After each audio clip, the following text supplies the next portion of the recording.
Heil og sæl kæru hlustendur og veriði velkomin í nýjasta þátt hlaðvarpsins með lífið í lúkunum.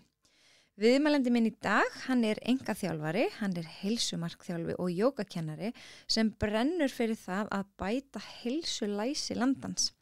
Hann hefur sterkar skoðanir á skólakerfinu og hvernig það gæti orðið betra með hag barna okkar í fyrirrúmi. Hann heitir Davíð Aron og er afar einlægur í þessu spjalli okkar og við förum djúpt og á persónulegu nóturnar. Hann segir okkur frá kvíða og mikilli sjálfsvinnu. Þátturinn er í lengri kantinum og því hvet ég ykkur til þess að nýta tíman og gera eitthvað á meðan, til dæmis að skella ykkur í Netto og versla í matinn. Hvernig væri það nú? En mér langar að þakka ykkur öllum sem eru að hlusta. Ég er óendanlega þakklátt fyrir og virkilega gaman að sjá hvað eru margir nýjir hlustendur að bætast í hópinn. Fyrir ykkur sem ekki þekki mig, þá heiti ég Erla Guðmundsdóttir og ég er íþróttafræðingur, starfa sem íþróttakennari við MH. Ég er heilsumarkþjálfi og ég er ungbarnasundkennari. Ég byrjaði með þetta hlaðvarp fyrir ári síðan og það hefur heldur betur undið upp á sig. Svo langar mér mikið að þakka samstarfsaðilunum mínum sem gera mér kleift að færa ykkur nýjan þátt í hverju einustu viku. Það er að sjálfsögðu Netto og það er Spíran, minn uppáhalds veitingastaður og það er Heilsuhillan. Heilsuhillan er með ógrynni af góðum vörum til bættrar heilsu og mín uppáhalds er Astaxanthin. Ég tek þetta daglega og er búin að gera það í nokkra mánuði. Bæði minnkar það líkur að þú brennir í sól, þú farið svona fallega gulbrúnan lit og þetta minnkar harspörur. Ég hef pröfað það á eigin skinni. Á Spírunni getur þú notið dásamlegra og næringaríkra máltíða sem eru jafn góðar fyrir líkamann og fyrir sálina.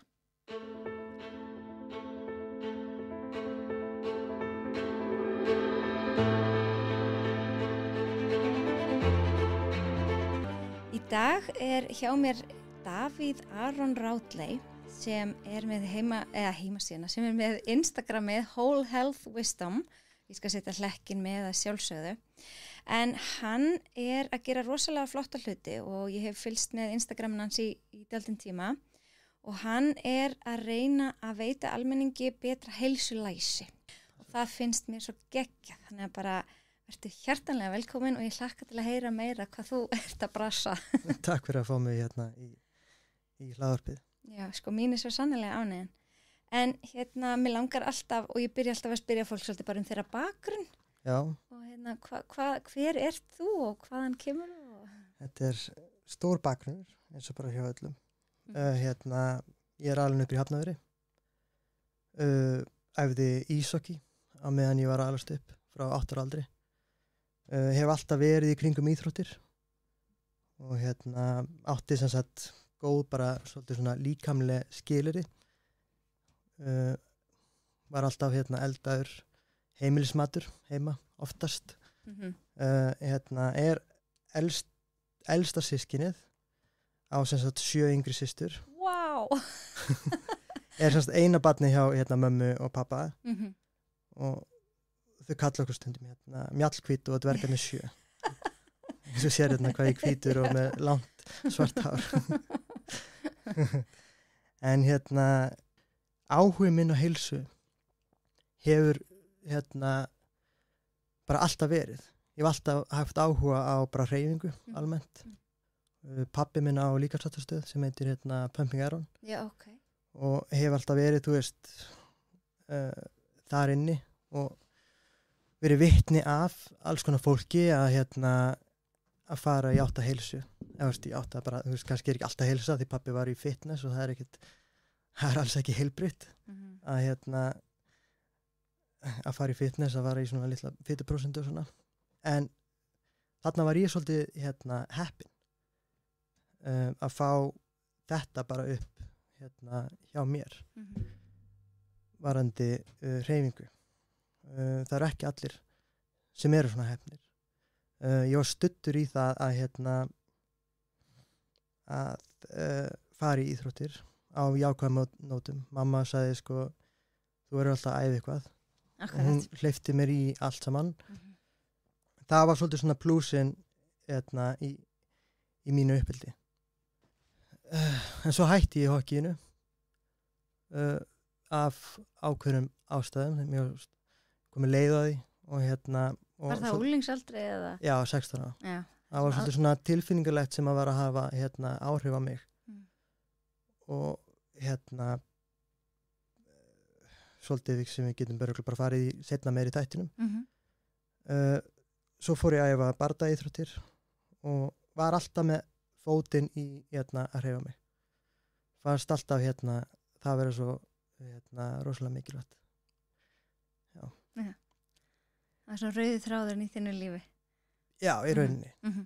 En hvenær fékkstu áhuga á að deila þessu til annara? Sko, ég var alltaf að vinna sem þjónn. Var alltaf á veitingastöðum. Bara, þú veist, frá því mann eftir mér. Og og ég var svolítið rosalega þreyttur á því. Þegar maður er búin að vera í þessu í 10 ára eða eitthvað. Og alltaf skipti veitingastæða því að það er bara alltaf eitthvað sem er eða þú veist, streita og og svolítið svona, þú veist, mórallin verður að skipta svolítið miklu máli, svo veitingastæðurinn gengur upp. Og það var til þess að ég sem sagt fór að vinna fyrir félaga minn og það gekk rosalega illa upp að ég fór að vinna fyrir félaga minn. Það getur oft myndað eitthvað svona, já, það getur myndað eitthvað svona, eitthvað rof. Og þá nota ég það í rauninni til þess að breyta stefnu. Mér langaði að vinna með börnum. Og það er stór ástæða fyrir því. Ég eins og ég sagði að þá ólst ég upp við góð líkamleg skilyrði. En tilfinningaleg skilyrði voru aftur á móti bara mjög slæm. Okay. Já, fólk getur alist upp við alls konar skilyrði. Góð efnahagsleg skilyrði, félagsleg skilyrði, tilfinningaleg skilyrði, líkamleg skilyrði, næringaleg skilyrði.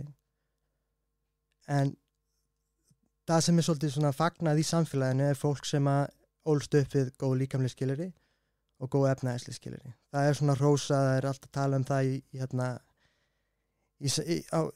á miðlunum og þú veist, sjáu hvað þessi er í fínum fötum og þú veist, sjáu hvað þessi er í góðu formi og sjáu hvað þessi er ríkur og eitthvað svona dót.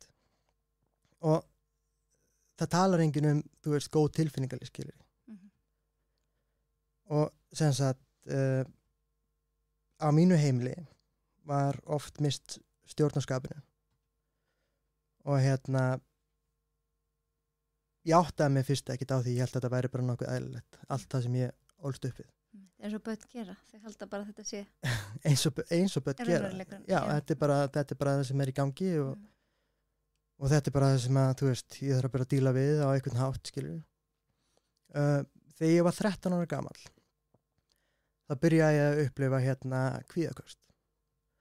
Og mamma var alltaf samt rosalega góð í því þó hún misti stjórnarskapinu sinu og ég átti svona, þú veist, ég var elstur og átti að taka þá vera foreldri hennar tilfinninga með öðrum orðum og það er náttúrulega gífurleg byrði og þurfti líka að vera foreldri annara fullorðna einstakleika sem að er í fjölskyldunum og þú veist, bara fólk sem að bara átti erfitt með sínar og þá ferða með sína tilfinningar yfir á fólk sem er næst, skilur, svo fólk sem getur tekið við í. Mín kvíðaköst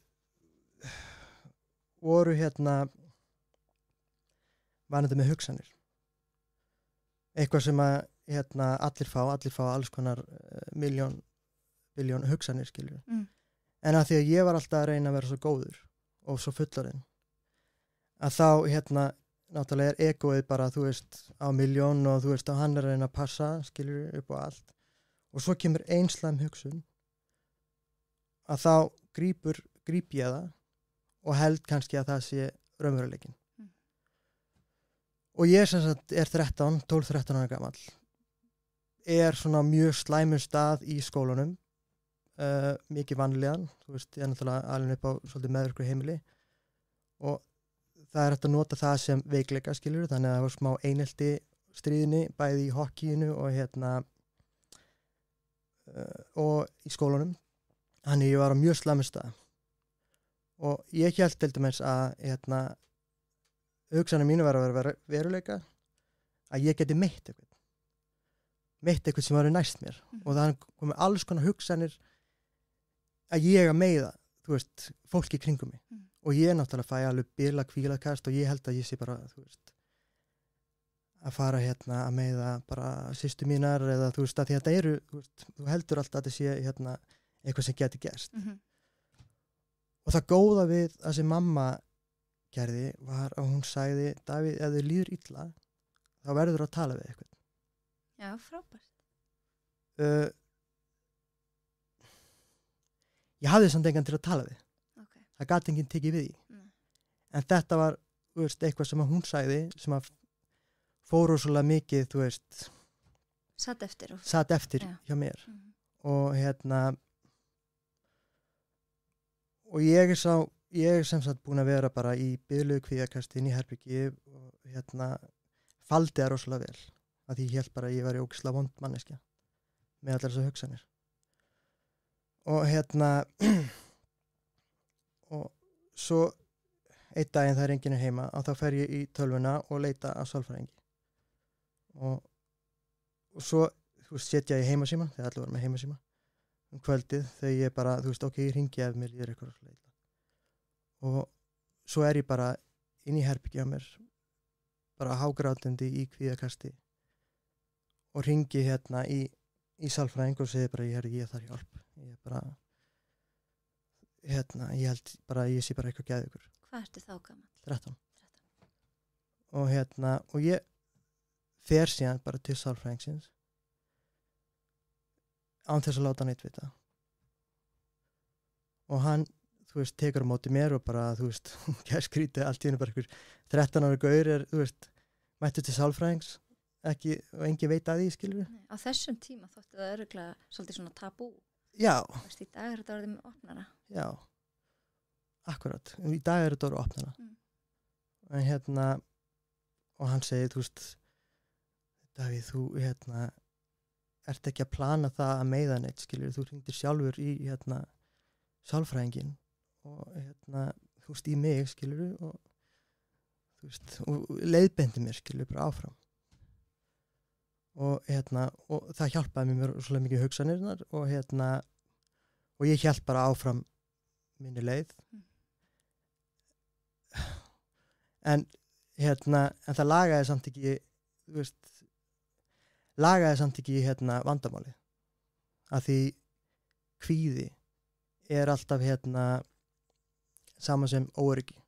Þú veist, þú getur verið kvíðið með hvað sem skilur, en það er í rauninni ekki alltaf tengt við það sem þú ert kvíðin við. Það er yfirleitt alltaf, þú veist, það er oftast óöryggi sem býr innan með þér.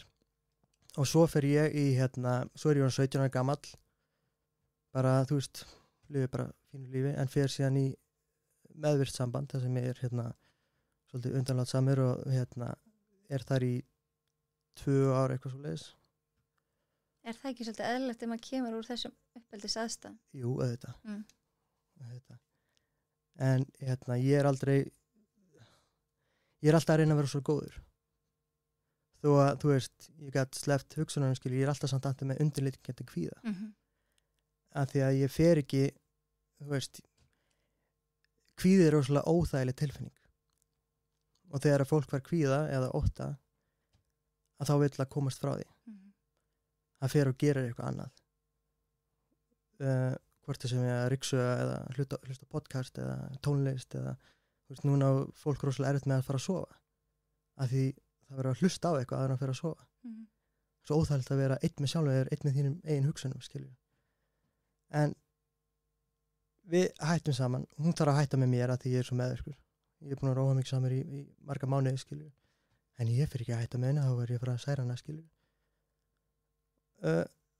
Svo nokkrum ára setna, þá fyrir ég annað meðvirkt samband. Og ég er bara eitthvað, hvað hvað að frétta? Af hverju ég alltaf í þessu dæmi, skilur. Og við erum þá saman í næstu 7 ár. Wow. En í millitíðinni að þá fer ég ég á rosalega gott samband við mömmu mína. Þó að hún alveg mjög erfitt, átti alltaf mjög erfitt og þá hef ég alltaf verið, opið við hana og fengið, bara að tjá mig og hún talar rosalega vel, skilur. Hún leiðbendi mér áfram að fara á svona meðvirknisnámskeið. Og og þó svo að engin fíkn heima, eitthvað, áfengi eða eitthvað svoleiðis, þá getur samt sem að vera meðvirkur. Algjörlega. Þannig ég fer og læri meðvirkni. Þarna ég á svona síðustu metrunum að vinna á veitingarstöðum. Og ég tala við mann sem heitir Valdimar Svavarsson hjá Fyrsta skrefinu. Ég mæli eindrið með að þú færði hann í vita, hann er virkilega klár. Og þá fyrir hann að tala í uppeldinu að þá eigum við þessi börn að fá að upplifa að, náttúrulega öryggi, það er grunnþátturinn. Að upplifa það að við séum verðmæt. Ekki verðmættir en einhver annar eða óverðmættir en einhver annar. Það að við séum ófullkominn, að við megum vera ófullkominn, það að við séum ósjálfbjarga. Og svo var eitthvað eitt annað viðbót. Og ég fer að lesa rosalega mikið þetta og bara, er alltaf að hlusta á mann sem heitir Dr. Wayne Dyer, svona self-healer dæmi eitthvað í árið 1970 súrkáli eða eitthvað. Þannig ég er með rosalega opinn hug hvað varðar bara hvað varðar tilfinningalega heilsu og andlega heilsu. Og ég fer og fronta kæristun minn þá að þetta gæti verið svolítið meðvirkt samband. Og þegar þú ert undanlandsamur og meðvirkur, að þá er rosalega erfitt að stíga upp gegn mannesku sem er stjórnsöm en líka meðvirk. Af því að meðvirkni er ekki bara undanlandssemi, það er líka stjórnsemi. Báðir aðilarnir eru meðvirkir gagnvart hvor öðrum. Og svo slittum við sambandinu. Fyrir 3 ára síðan. En 2019, núna er ég komin á spurninginu að þá var ég með bakvið eyrað að mig langa að vinna með börnum. Mig langa að vita hvað er í gangi hana. Já. Finna kannski börn sem voru sömu stöðu þú og... Já, í rauninni. Og ég fer að vinna í brúarskóla sem stuðningsfulltrúi og ég fer að vinna á stað sem heitir Guðlahlíð. Ég er að vinna með rosalega bara börnum sem eiga bara mjög erfitt. Við erum annarkvort með mikið fötlu börn og einhver börn og svo erum við börn sem er að eigast við bara alls konar hegðunarvanda og allt þetta. Og það bara ég byrja þar og er líka skráður í ég byrja þar í janúar 2019. Janúar 2000, já, passar. Skráði mig síðan, í félagsráðgjöf haustið. En þegar ég byrjaði að vinna í brúarskóla, að þá var ég fyrir alveg frekar miklu vonbrigðum. Að því að þetta eru einstaklingar sem eiga mjög bágt. Mér fannst ekki þörfunum þeirra vera mætt. Hvernig þá? Hegðunarvandi er alltaf viðbragð við einhverju úr umhverfinu. En það er alltaf verið að hafa áhrif á hegðunina. Og það er nánast alltaf gert með aga. Sem sagt hegðunin er eitthvað svona og þá þurfum við að þrengja að barninu sem sagt svo að það brotna niður og fyrir að haga sér. Mér persónulega fannst það vera mjög skrítið að því að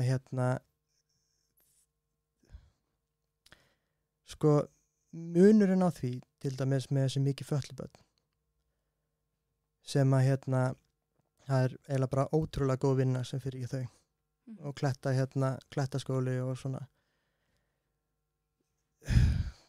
Það er tekið við þeim á þann hátt sem þau eru, á þeim stað sem þau eru á. Og það er svolítið gert svona, hvað get ég gert fyrir þig? Þetta viðhorf. Já. Herru, ég er með fótbolta, ég er með rólu, ég er með, þú veist, þennan mat hérna fyrir þig, hvað viltu fá? Og barnið, þú veist, börnin sem eru mikið fötluð, það er náttúrulega auðvitað þarf einhvern ramma í kringu þau, skiljum. En innst inni, þá er spurningin, hei, hvað get ég gert fyrir þess og lífið þetta verið betra? Og þó þú sért mikið fatlaður og er bundin í hjólastól, að þá, getur þú samt bara átt gott líf, skilju við. Það er samt að það er brosa. Og og það er samt þetta, þú veist, þú getur ekki hreyfti eða þú veist, eina sem getur hreyftir hausina þér, skilju, þá getur samt komið bros. Þó þú getur ekki tjáðið, þá getur samt komið bros. Og í brúaskóla, þá er, hvað getur þú gert fyrir mig? Þú þarft að hegða þér. Og mér langaði svolítið að vera bara, þú veist, sko, ástæðan fyrir af hverju ég var svo óörgur í mínu uppeldi er að því ég gat ekki tjáð mig. Það var enginn sem, þú veist, og þá fór, þú veist, og svo er ég að vinna í brúaskóla og og fór svolítið svona að tengja saman nokkra punkta. Það er ekkert svigrúm í íslensku skólakerfi í að tjá sig. Markmiðið er alltaf að fylgja þessu einhverju kennsluáætlun. Núna eru komnir skólasálfræðingar og allt þetta í skólana. En barnið, sem sagt, ef að barn líður illa í skólanum, að þá þarf að fara úr tímanum eða úr frímínútum til þess að fara og tala við sálfræðinginn. Og það er eiginlega sama í brúaskóla. Og það sem ástæðan fyrir að ég var svo vonsvikinn er að þarna ertu komið börn sem að eiga erfitt með sína hegðun og þurfa þá að vera tekin úr sínum venjulega grunnskóla og sett í þennan litla grunnskóla. Og í minni bekk og eitthvað svoleiðis. Og það sem að það gerir fyrir sjálfsmat barsins er að það eyðileggur það.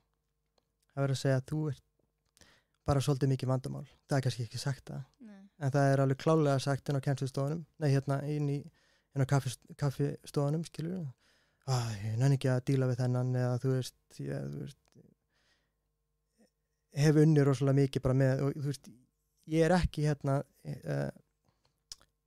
hvað ætla ég að segja? Mér er unnið alveg sama hvað skólayfirvöldum og öllum þessum sérfræðingum, hvað þau finnast það sem ég er að fara að segja. Ég er til þess að gefa börnum bara hvað heitir það? Orð? Nei, rödd. Eftir 4 ár að vinna með börnum að þá fá þau enga rödd. Það er ekki tjáningafrelsi frelsi. Og það er eitthvað sem að ég hefði til dæmis þurft að ég var yngri. Þú veist, ég tjáði mig bara við sálfræðinginn og það leysti, þú veist, bara rosalega mikið af mínum herðum. En ég var þú veist, fyrir en ég var 30 að þá svona fór ég að pæla rosalega mikið í þessu og opnaði þennan Instagram-account og nota það bara svolítið sem plattform í rauninni bara fyrir mig til þess að skrifa niður hugsanir mínar og skrifa niður hvað mér finnst og nota rosalega mikið tölfræði í það. Það skiptir líka máli hvernig tölfræði þú notast við. ekki eitthvað svona cherry picking data, skilur. Þannig ég fer og tala rosalega mikið næringalega heilsu, tilfinningar félagslega, fjárhagslega og svona. En hvernig getum við gefið börnunum rödd í þessum aðstæðum?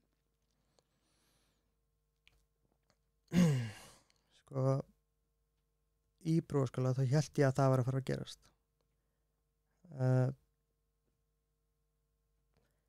Þegar að börnin mætti í skólan, að þá þurftu þau svona ákveðna svona, þau þurftu að fylgja ákveðna svona verkferlum. Standi í röð, taka skóna, skilurðu, og svo fara hana inn í hérna bekk og setjast niður og hlusta að kenna hann. Alveg sama þó að barnið hafi sofið í 3 tíma, skilur. Alveg sama þó að, þú veist, að það var allt í rugli heima, skilur. Og ég hérna, þú veist, og svo bara 6 stuðningsfulltrúar tilbúnir bara, þú veist, ok, þessi í, hérna, hann smá önur eitthvað. Hann þurfum að, hérna, þú veist, og ég svar spurningun eftir smá stund, hérna. Og hérna, þú veist, sum börn þurftu svona teip í kringum borðið og hérna ef að barnið fer út fyrir teipið að þá hérna þarf að fá aðstóð inn í eitthvað svona ákveð herbyggi til þess að hérna, sem gula herbyggið vinna sig þar út af því það náttúrulega trufla tímann skilur þetta hegðunarvandi og hérna já það að trufla tímann og þá þarf stuðningsfulltrúa til að hjálpa, þú veist, kannski, það er hvort að fylgja þeim inn í gula herbyggið til að vinna eitthvað lítið starfræðverkefni eða eitthvað og fara síðan þú veist, og yfirleitt þegar það er gert að þá, þú veist, fyrir barnið ekki að vilja, þú veist, fara inn í þetta herbyggi, skilur. Þannig að það fer og beitir líkamlegu ofbeldi og þá þarf að fara með inn í annað herbyggi sem annarkvort kallað græna rauða herbyggið og það á að vera algjörlega eitt þar inni og það þarf að setja upp við einhvern ákveðin kassa, þú veist, grænan rauðan kassa, skilur í 2 mínútur og það má ekki vera að gera neitt, skilur þú veist, það má ekki fara frá kassanum, þú veist, þá þarf að stilla tíman aftur, skilur og þegar það búið að vera alveg brjálað, skilur í skapinu rækja og þú sparka og whatever að þá, þú veist, búið að sitja þarna í 2 mínútur að þá þarf að vinna sig inn í gula herbyggið og þá má það fara aftur inn í stofu, skilur. Þetta er svona Eru þetta aðferðir sem eru kannski barnsins tíma, þetta meina það, þú veist, þetta eru aðferðir sem var búið að sína fram á að virkuðu einhvern tíman en er svo ekkert það sem þarf. Þetta hefur aldrei virkað. Nei, þetta hefur aldrei virkað. Þetta þurfa hlýju. Já, skilur þetta, sko þau þurfa aga líka. Og ramma. Já, málið er að hérna, það þarf að koma fullkomi jafnvægi við hvert og eitt barn, hvað var það aga og hérna samkennd. Og þessi börn, hvort það skiptir engu máli þó þessi einhverju rófið eða ADHD eða whatever, skiptir engu máli. Hvort það sé ykkur gen eða eitthvað þannig. Hegðunarvandamál er alltaf viðbragði hérna umhverfinu. Þú getur ekki útskýrt mannlega hegðun eða mannlega heilbrigði nema að geta útskýrt það á sama hátt með umhverfið. Getur ekki við dæmi? Já, bara eins og með offiti á Íslandi. Það er sagt bara að manneskjan getur ekki hreyft sig eða þú veist, hérna, það bara þú verður að hreyfa þig og hérna, borða hollar, borða færri kaloríur sem þú brennur og þá ertu betri. En svo gerð risa rannsókn á hérna á fólki, flestar konur, bara ég held að það hafi verið 300.000 eða eitthvað. Og þá spurt fólkið út í bara æskuna. Skilju. Og ég held að hátt upp í 80% af þeim var misnotað í æsku. Bara kynferðislega og líkamlega, skilju. Og hérna og svo er annað dæmi það, þú veist, og þá er þú veist að þeirra leið til þess að venda sig frá, þú veist, einhverju ég ekki að segja að allir sem eru með offitu núna í dag hafa verið misnotaðir í æsku, en það er eitthvað sem er sálrænt og eitthvað sem hefur komið fyrir og þá myndast kvíði og kvíði er alltaf í framtíðinni, sem sagt þú ert óöruggur með framtíðina og fólk sem að, þú veist, eins og þetta bara dæmi er að þau halda til dæmis kannski að fortíðin verði síðan að framtíðinni, sem sagt að þetta geti gerst aftur og þá er kannski betra bara að borða tilfinningarna sínar, bara af hverju borða fólk tilfinningarna sínar, hvað er, þú veist, stuðningurinn á baku þetta er nánast engin, fólk talar rosalega illa til fólk sem er lifu offitu, kallar bara leti eða aumingja, skilur við. Þú veist, og svo segir, þú veist, fólki, já, mér líður illa, eða það er engin ástæða. Það er bara, þú veist, þetta er bara einhver aumingja veðing, skilur við. En núna komum við röglega út af punktinum og ég er búin að gleyma því sem að þú, við vorum að tala rétt á þann að þú... Það er margar hringi, en það er allt til lagi, þetta er, þú veist, þetta er mikilvægt sem þú ert að koma framfæri. Já, við vorum að tala um aga og samkennd. Já, við tölum meira eins umhverfi eftir og hvernig það hefur áhrif á okkur. En samkennd og agi, það verður að eiga sér stað þegar þú ert alveg barn. Núna á ég náttúrulega ekki inn börn, skilur en ég vann samt með þessum erfiðustu börnum og fyrir mér er þetta ekki bara að vinna. Ég mætti á hverjum einsta degi og markmið mitt var að fá barnið til þess að hafa áhuga á lífinu og bara kynna sig það. En þessi börn hafa oftast en ekki bara lent í aga. Sem sagt, þegar að barn hefði sér illa segjum bara það að barn er að hefði sér illa í grunnskóla og kennarinn tilkynna það bara þessi strákur hann getur ekki verið kjur eða eitthvað, þú veist. Og svo er komin stuðningsfulltrúi í tíman og svo þarf að koma greiningarferli og svo þarf að fá lyf ef að barnið er ekki að fylgja því sem er að gera, skilur, kannski fylgir ekki stuðningsfulltrúanum, er að halda áfram að vera, þú veist, í ykkur algjöru rugli og já, þá þarf lyf, að greina lyf eða whatever og þetta gerist yfirleitt í kringum, sko áður fyrir þá gerist þetta meira í kringum svona 10 ára aldurinn. Þá er barnið svona á leiðinni í sitt næsta lífskeið. Sem sagt, fyrsta lífskeið er 0 til 2 ára. Og svo eru 2 til 7 ára. Og svo 7 til 13 ára eitthvað. Og á þessum 7 til 13 ára að þá er barnið yfirleitt bara, þú veist, svolítið svona hvað ég segja, í svolítið bara, þú veist, að reyna að finna sig, skilur. Og hegðun, sem sagt, hjá barninu, eins og ég sagði hann, er viðbragð við umhverfinu og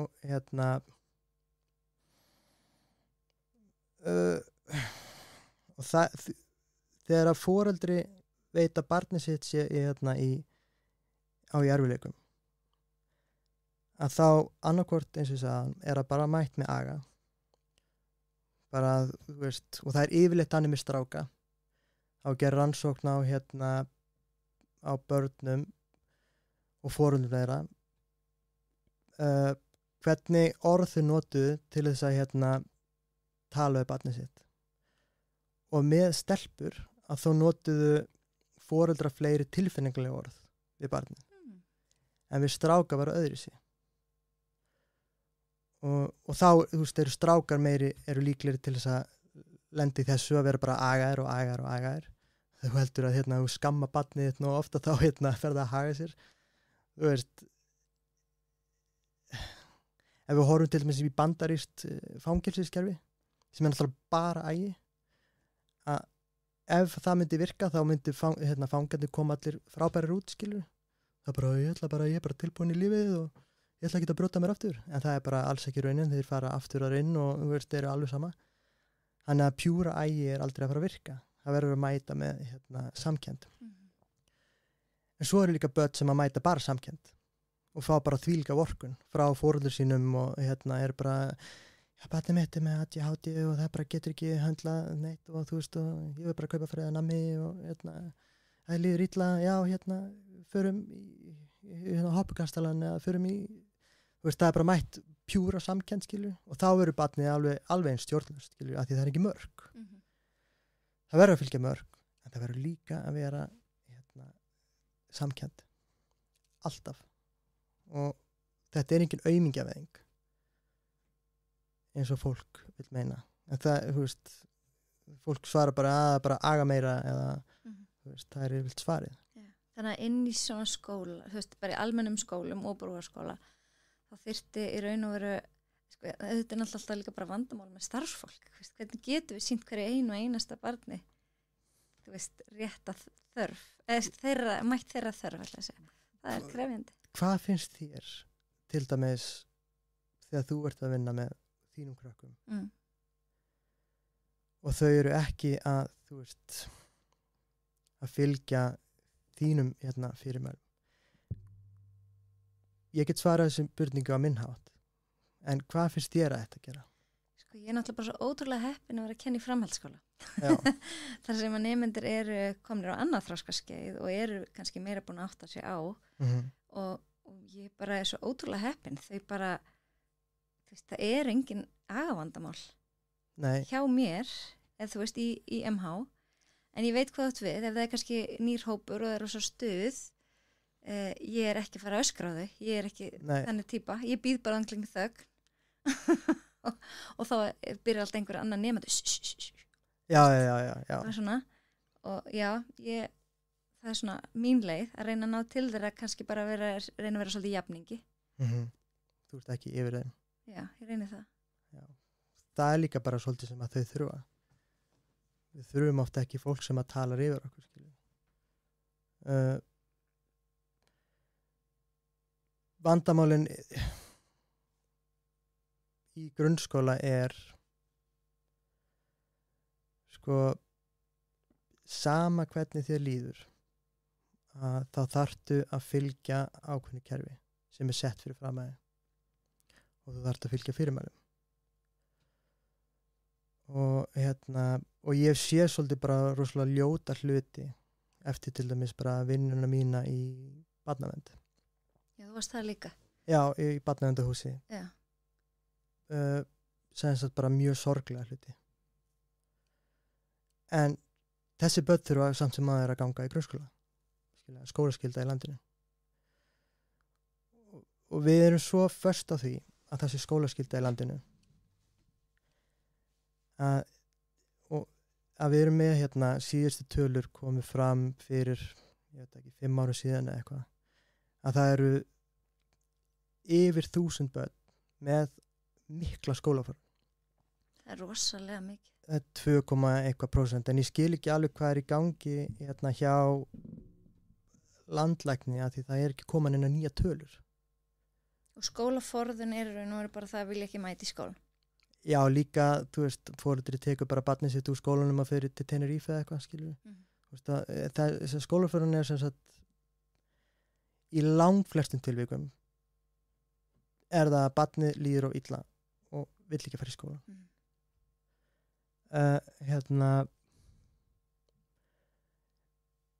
Starfið mitt, sem sagt ég hætti í brúarskóla og í kringum COVID, í byrjun COVID. Ég var bara, hvað er í gangi hérna, skilju? Heldur þetta að eitthvað breyst síðan? Veist ekki? Nei, ég held ekki. Sko, það er alveg góð vinna þarna líka, skilju. En, sko, markmið með brúarskóla er að barnið hegða sér svo það getur farið aftur í gamla skóla sinn. Okay. Það er markmið. Eina sem að þau læra í skólanum er bara eiginlega hægari námsefni. Þau fara hægari í hlutina, hægja á öllu, skilju. Og svo þegar barnið er búin að vinna sig inn í sín grunnskóla, að það var langt á eftir öllum öðrum börnum og það hefur umulig áhrif á bara allt þeirra, þú veist, sjálfstraust skilur.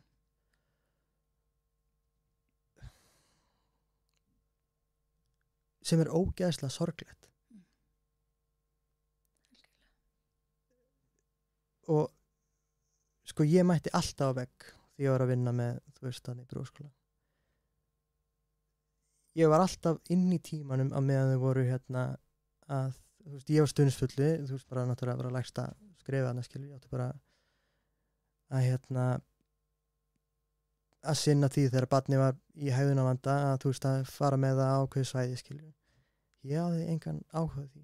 Þú veist, þegar barnið, ég tók til sem er eftir það að það var eitt barn sem að kom alveg bara út í tjúla í skólan og bara labbat út allt og bara í ruglinu og þú veist, og kennari kallar aðstofa inn í tíma og þú veist, hann ekki að fylgja fyrirmælum og þú veist, hann gæti allt í henni bara, þú veist, kýlt kennaran eða þú veist, sem að gerist, skilur. Þetta er alveg umulegar aðstæður. Og ég spyr hann bara, ég spyr, þú veist, bara, má ekki bara taka nú tímanum og bara spjalla það? Jú, gerðu það. Og ég bara, komdu með mér, skilur, förum bara að spjalla með eitthvað, skilur. Og það er náttúrulega ógeðslega erfitt, þú veist, að því hann þekkti mig ekkert svakalega vel, skilur, en ég vildi honum alltaf ógeðslega vel. En það er ógeðslega erfitt að vinna þér inn traust hjá barni, sem að hefur ekki þekkt neitt annan nema bara vantraust. Þú veist, kannski hjá foreldrum sínum og svo í skólanum líka. Það er bara uppfylling af bara ógeðslega miklum tilfinningum innra með þeim og þeim að hafa aldrei ná að tjá sig, af því það er ekkit, þú veist, eina leiðin fyrir þau að tjá sig er með hegðun, slæmri hegðun, skilur. Eða að fara sjálf til skólasálfræðings. Það er ekki gert í tíma, nema kannski að þú veist, að ákveðin kennari sem er kannski að kenna stærðfræði bara ákveður að taka síðustu 10 mínútur í að tala um eitthvað, þú veist, tilfinningar eða eitthvað, sem að er mjög sjaldgæft. En það gæti gagnast að vera bara markvist með bara fræðslu í leikskóla tilfinningar, heilsulæsi, Já. Og svo allan grunnskólan, allt saman. Og þá er það ekki bara eitthvað kennarinn að prenta út eitthvað blöð og þú veist, sem spurningar og svo gera prófur í, skilju. Leyfa öllum að tjá sig. Já. Það er mjög erfitt að gera það í grunnskólakerfið þar sem að eru 30 börn í bekk. Akkurat. Þetta er rosalega dýrt. Þú ert að vera með miklu fleiri sérfræðinga inn í grunnskólanum. Og þú ert að skipta börnunum niður í miklu minni hópa. Af því þú ert ekki að fara að láta 30 börn tjá sig öll í sama tímanu, skilju. Eða skipta því upp að, ok, þú fara að tjá því á þriðjudaginn og svo Magnús á 5. skilur. Sko í fyrsta lagi að þá þarf að koma upp öryggi í grunnskólanum. Alveg, þú veist, það þarf að koma upp öryggi, annars, þú veist, þá lærir ekki nógu vel.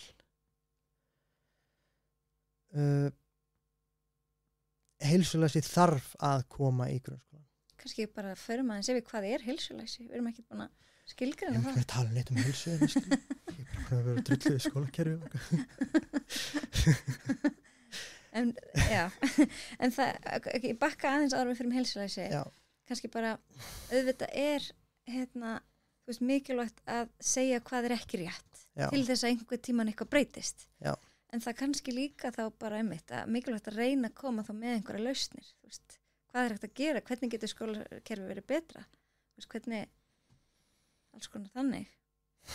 Ertu búin að hugsa það alla leið? Hvað var hægt að gera? Já. Ég hef hugsað það mjög djúpt, sko.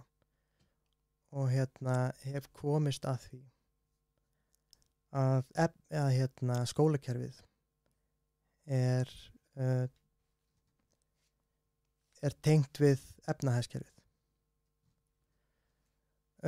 Efnahagskerfi á Íslandi er mestalagi kapitalismi og við getum farið aðeins dýpra en það er rosalega djúp saga á bak við kapitalisma.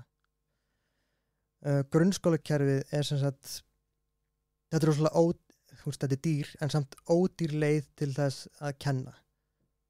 Það farið rosalega hratt yfir allt efni, hraðlista kennsla, skilur, alveg sama hvernig, lesskilningur í rauninni, það er bara farið rosalega hratt yfir allt efni, fylgt kennsluáætluninni og gert verkefni og próf.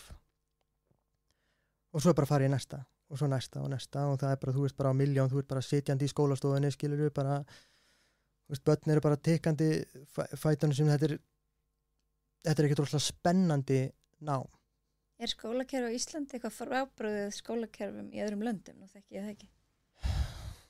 Er þetta bara alheims vandamál? Þetta er rosalega stórt vandamál þó svo komið því að að kommunista skólakerfi er ekkert betra, skilur. Ástæðan fyrir ég segi að skólakerfi í Ísland bara, í heiminum er kapitalist, er að það er þú ert fengið til þess að fylgja fyrirmælum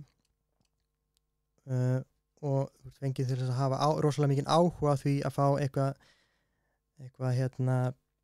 einhverja stöðu.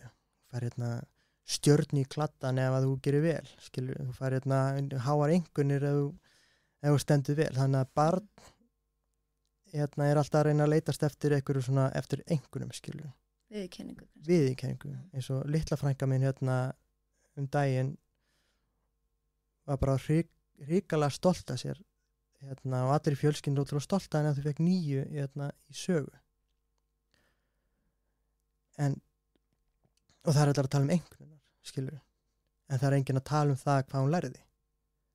Að eiga í samskiptum með hvað hún var að læra. Hvað er spennandi að læra, skilur. Miklu áhuga á sögu og þannig að við förum rosalega mikið að pæla í einkunnum og svo og í skólakerfinu bara hvað langar að vera stór að mér langar að vinna við þetta og vinna við hitt, skilur. Og svo förum við á vinnumarkaðinn og þá reynum við alltaf að þá skiptir rosalega miklu máli að fá laun, skilur, að eiga flotta hluti og eitthvað þetta helst rosalega mikið saman, skilur. Að þú ert ekki að pæla rosalega mikið í ferlinu, skilur, þú ert rosalega ástfangin af einhverju loka niðurstöðum. Og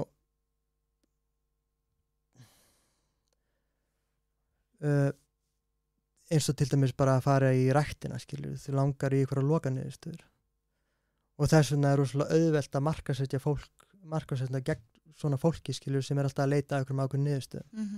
Og sér bara eitthvað fæðubótaefni og þeir lofa öllu góðu og svo prófar það eða eitthvað ákveðið prógramur prófaði það er auðvitað quick fix.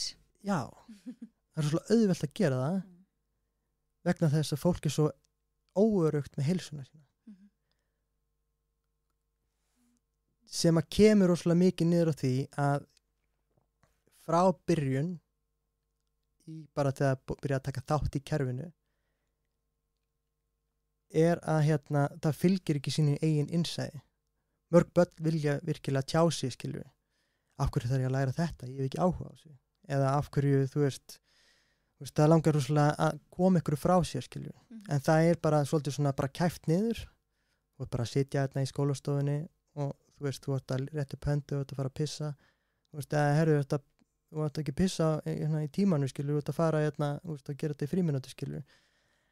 Og þannig að það er svona rammað inn í börnum og svo fer það bara og vinnur í kerfinu og og reytar alltaf einhverju svona viðurkenningu, ég á flottan bíl eða mér langar svo ég verð að prófa þetta og verð að prófa hitt, skilur. Þannig að þið finnst að skólakerfið ætti að vera ekki próf, ekki endilega vinna einhverju niðurstöðu, heldur bara til þess að ná góðum árangri að það þarf að vera á staðinum sem sagt hugriðin og líkaminn þarf að vera aligned, þarf að vera á sama stað. Það er það ekki þegar að þú ert alltaf að pæla, þegar að hausinn á þér er alltaf að pæla í einhverju sem er að fara að gerast. Og ég veit að þú tókst viðtal við vinkonina, skólasálfræðingur eða eitthvað, og var að tala um prófkvíða og svona. Prófkvíði er bara rosalega eðlilegur. Sko, ef við förum aðeins yfir kvíða, að þá, þú veist, þá er kvíði alltaf til í framtíðinni. Nema að þú sért í einhverju lífshættu núna. Þegar að þú hefur, sem sagt, sko, egóið þitt er rosalega svona, er alltaf að reyna að draga þig inn í eitthvað sem er ekki til. Bara eins og hérna, þú veist, fyrir einhverju mánuði síðan svo sagði ég að ég var að koma til landsins og var að fara í podcastið. Og hérna, ég er búin að sitja hérna 1.000.000 sinnum í hausnum á mér. Alveg bara endalaust að reyna, þú veist, að hvað ég að segja, skilju, og ég var rosalega kvíðin á að ég myndi koma inn, skilju. Hvað er að fara að gerast ef að, þú veist, hvað ég er bara að gera með einhverju fíbli hérna eða hérna, ég veit ekkert hvað ég segja, hvað verður bara allir þögn og þetta er ekkoðið þitt að reyna að verja þig í rauninni eða að reyna að leysa úr einhverjum vandamálum sem er ekki til, af því þau eru ekki í raunveruleikanum. Ég geti, þú veist, farið allt, skilur, í hausnum, skilur. Og það sem að hérna kvíði er að það er óþægileg tilfinning og þú vilt forðast honum, skilur, en og þegar að barn fer að læra í skólanum og veit að það er að koma próf að þá verða að hugsa hvað er að fara að koma prófinu, skilur, og það býður upp á kvíða. Ef að barn er kennt það að elska það sem er að gera núna, ekki að pæla í ykkur prófi, ekki að pæla í ykkur þannig, skilur, því það er að fara að pæla í prófinu, af því það er verið að eldast við einhvernir, einhvers konar viðurkenning, skilur. Og þú veist, til þess að losa kvíðan þurfum við að fá barnið til þess að hafa áhuga á það sem er að gera núna, skilur. Það þarf að hafa áhuga á kennslunni. Mér finnst, ef ég fóði eins að grípa inn í, mér finnst margir skólar farnir að vera með svona sí-matsáfanga og ekki lokapróf. Og það hendar rosalega mörgum nemendum. Af því að þá ertu start og stöðugt yfir önnina að læra, þú ert alveg að gera verkefni og þú ert alveg að skila, en þú ert að gera það á þínum forsendum, þú mátt kannski gera vídeóverkefni á iPad eða þú mátt gera skriflegt verkefni, bara verkefni sem þú skilar frá þér að þú sérst búin að læra ákveðið efni, en ekkit endilega hafa alltaf lokapróf. Ég er alveg hlindi að þau þurfi líka stundum kannski lokapróf, en hafa þetta svolítið í bland, þannig að sé ekki bara. Já, sko, lokapróf er bara til að meta stöðu. Hún, þú veist, það er alveg að gera rannsóknar því og hvort að það sé eitthvað, þú veist, correlated með því, sko, ég man ekki hvað correlated er á. Ég man ekki eitthvað núna. Þú veist, hvort að það í raunverulega metur,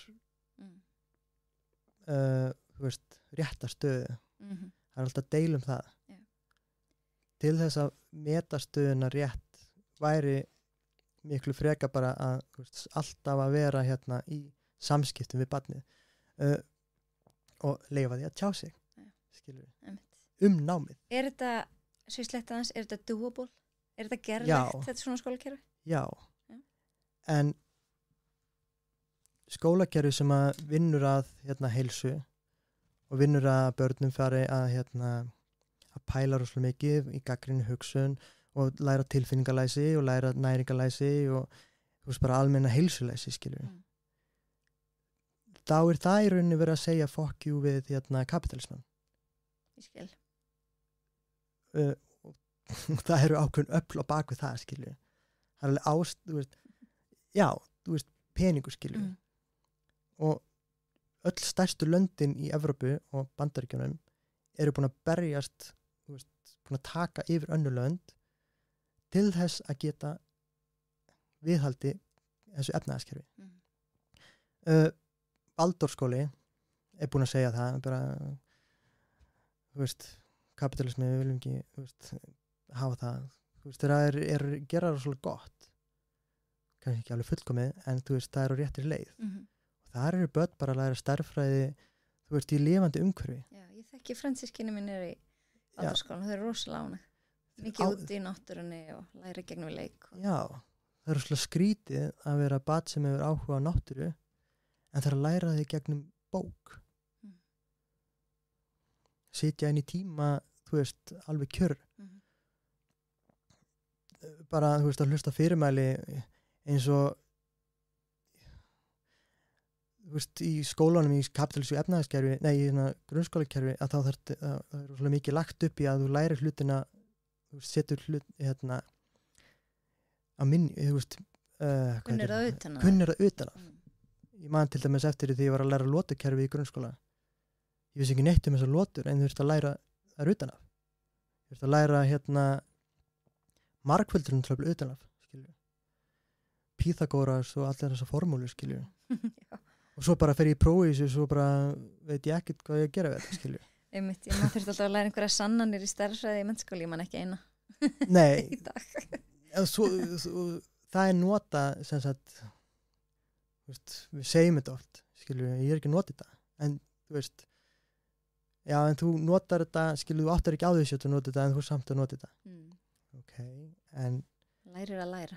Þú lærir að læra, já, En heilsulæsi, já. af því að það er nú svona aðal ástæðan fyrir ég fekk það hinga. Gætirðu kannski fyrst bara sagt hvað er heilsulæsi og hvernig getum við aukið það?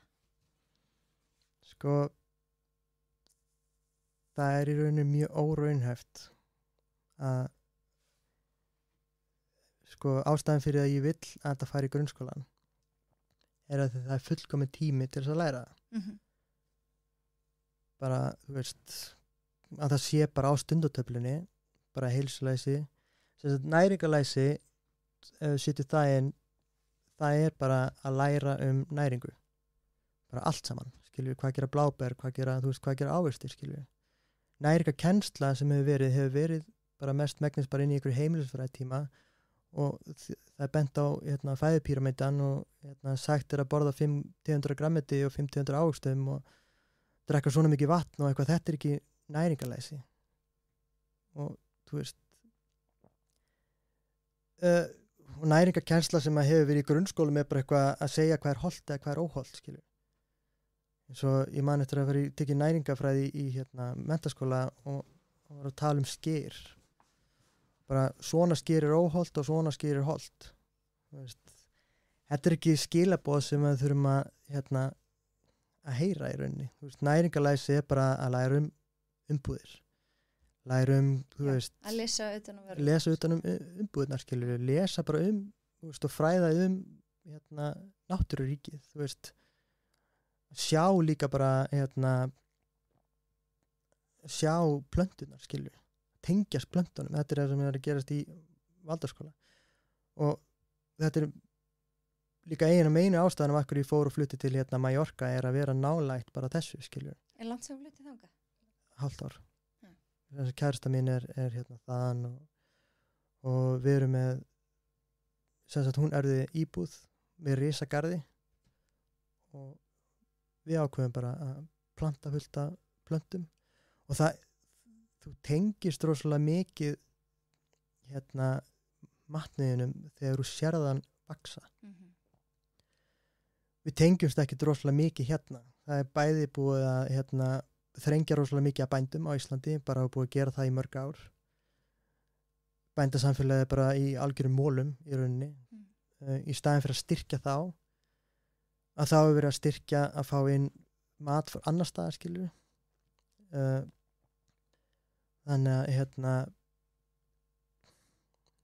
já, sem að þú veist, og þá hefur verið að selja, þá fyrir bóndin bara og reynir að, þú veist, hann getur ekki haldið þessu uppi og þarf kannski að neðast til þess að selja eitthvað að landinu sínu í staðinn að fá styrki til þess að vera með gróðurhús og vera þá með bara skóla sem að fara og í heimsókn, skilju. Garðyrkja hefur jákvæð áhrif á heilsuna bara alhliða heilsu bara sama hver hún er, til líður vel að því þú ert svolítið svona, þú veist, að taka þátt í plönturíkinu, skilju. Líka bara haft núvitund. Þetta er bara svakaleg núvitund. Já, þú veist, þetta er bara, þú veist, allir þetta tengjast þessu og ég var í skólagörðunum þegar ég var yngri. En heilsulæsi er svolítið það, er það ekki, að kunna meta, ekki kunna meta, hvað segir maður, að skilja hvaða upplýsingar sem þú færð, því að það er dundrað okkur upplýsingum, sérstaklega samfélagsmiðlum, bara allan daginn, að geta, meti hvaða upplýsingar eru réttar og hvað eru rangar fyrir þig. Já.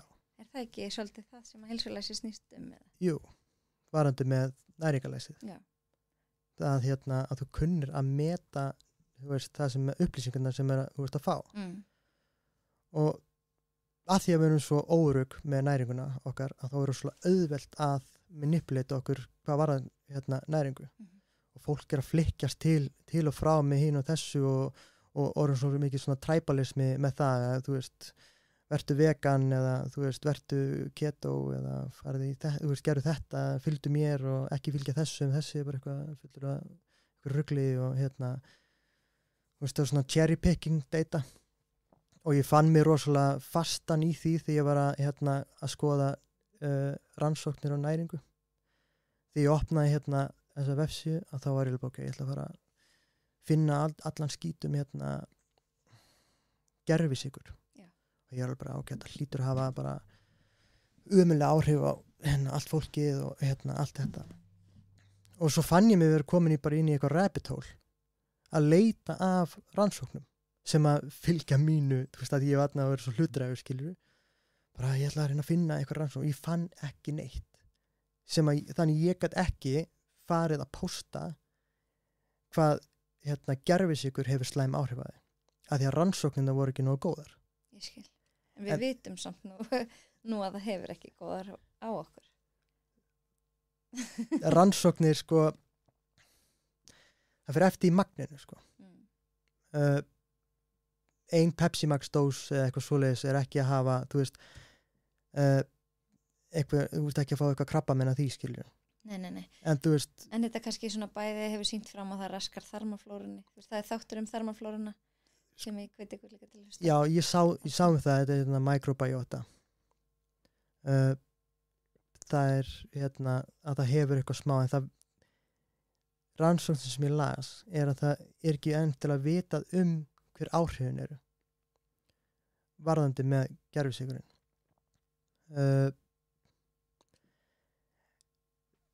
Það er alveg hægt að sjá, þú veist, þegar bestu rannsóknir sem ég getur fundið eru human randomized control trials, sem það sem er fólk ekki ákveð, þú veist, ekki sett í einhvern ákveðin hópskil, það er bara svona, þú veist tilviljanakennt, já. Og í því að þá þú veist, nú er ég ekki að fara eitthvað að hæla gervisykri, bara langt í frá, ég er bara, þú veist, er ekki lindur í, skilju. En það er ekki, þú veist, það er ekki verri, þú veist, en almennilegu sykur, venjulegu sykur, skilju. Það er, aftakin gervisykur er ekki að hafa þessi einslæm áhrif, sem mér finnst samkvæmt rannsóknunum að þá eru þau ekki að hafa eins mikil áhrif eins og að fjölmiðlarnir verið að segja. Ok, áhugavert, því að ég mitt, er búin að heyra svo akkurat hinnarliðina undanfarið. Já. Þetta er allan að það sem að ég hef skoðað. Það er alveg að fara í eitthvað rotturansóknir og sjá, skilurðu, að það er alveg að gefa þeim bara geðveitt mikið af að gervisykri og sjá, þú veist, krabbamein, skilurðu. Og það er til dæmis maður sem heitir Mark Hyman sem er með, þú veist, nokkra milljónir inn á Instagram og vitnar í svona rannsóknir, skilurðu. En svo þegar það kemur tilvíðanakent úrtak á rannsóknir sem er á fólki, að þá þú veist, þessum við berum sama vatn og þú veist, fólk sem að drekkur gos með gervisykri, að þá er fólki sem drekkur gervisykur eða svona vökva með gervisykri er að missa fleiri kíló heldur en fólk sem drekkur vatn. Já, að því að þú veist, það er að fylgja þörfinni að þurfa eitthvað sætt. En þegar það drekkur vatn þá er kannski líklega til þess að fara og fá sér eitthvað nammi.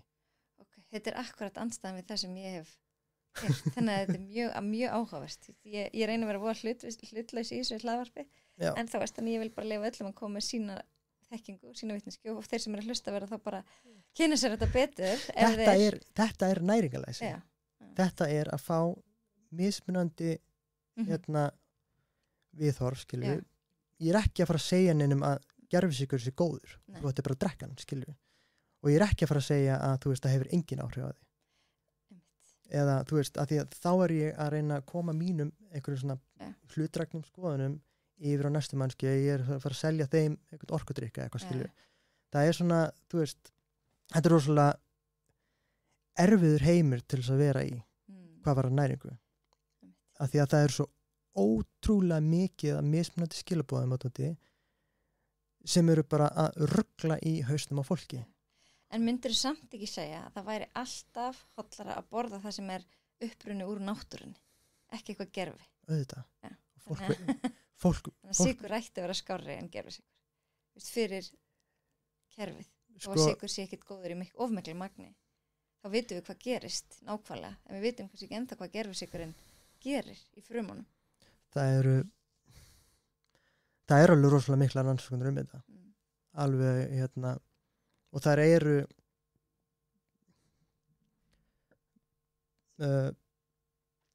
per se ekki eins slæmar eins og fólk vill meina. Það náttúrulega, þú veist, auðvitað, en þú veist, öll þessi gerfiefni og allt sem verið að segja með þetta chemicals og eitthvað dæmi að það verið að taka eitthvað ákveðið efni úr, þú veist, ávöxt eða whatever eitthvað dæmi og einangra það og fara síðan með það inn í, þú veist, vöruna, skilur, inn í eitthvað pakkaða vöru eða eitthvað svoleiðis. Já, þannig að þú veist, og það öll þessi efni í öllu mat, skilur, það ákveðin, þú veist, fólk að drulla yfir eitthvað efni sem í ykkur vöru, en svo þetta að finna nákvæmlega söma efnið í epli, skilur. Ég skilði. Það sem sagt, að því þróunin, tækniþróunin svo gífurleg. Já. Þú hefur svolítið verið að tala markaðssetningu og hvernig markaðssetning getur haft áhrif á heilsuhögðun okkar. Já. Það þá aðalega samfélagsmiðlar eða bara markaðssetning almennt fyrirtækja og... Sko,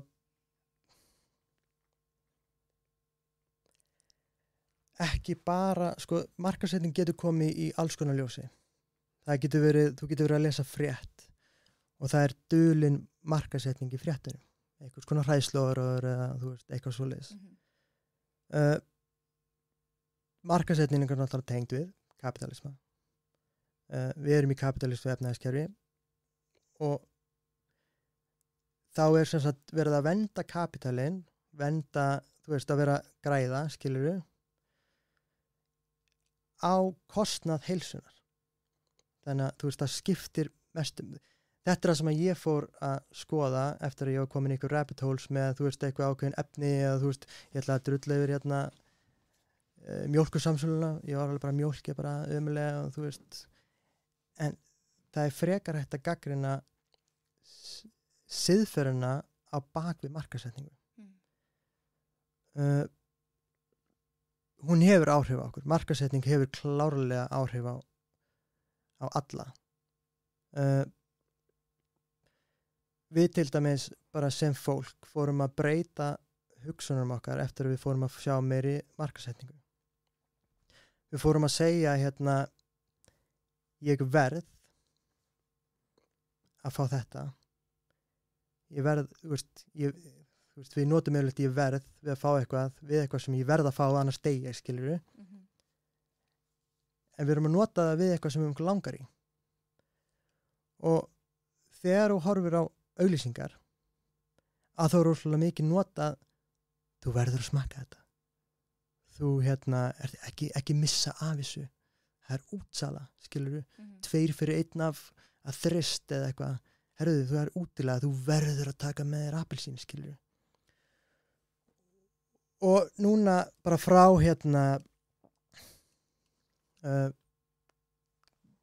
kapitalismin var alveg massa stór í kringum 1900 og 30 og svona við kannski tölum aðeins dýpra það ef við höfum tíma eftir ef við nennir að hafa með hana. Sko, það rosalega mikið af uppfinningum sem var til. Við getum bara farið í það núna svo það glemst ekki. Já, Við erum alltaf að vaða reyni hana. alltaf. Bara í vestræna heiminum, skilur. Svo mikið til að öllu. Og svo, þú veist, það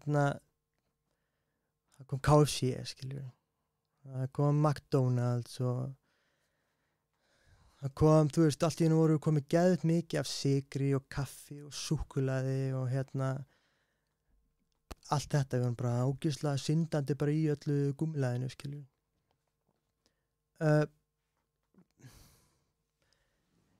Já, komum aðeins dýpra út í það. Sko, vestræni heimurinn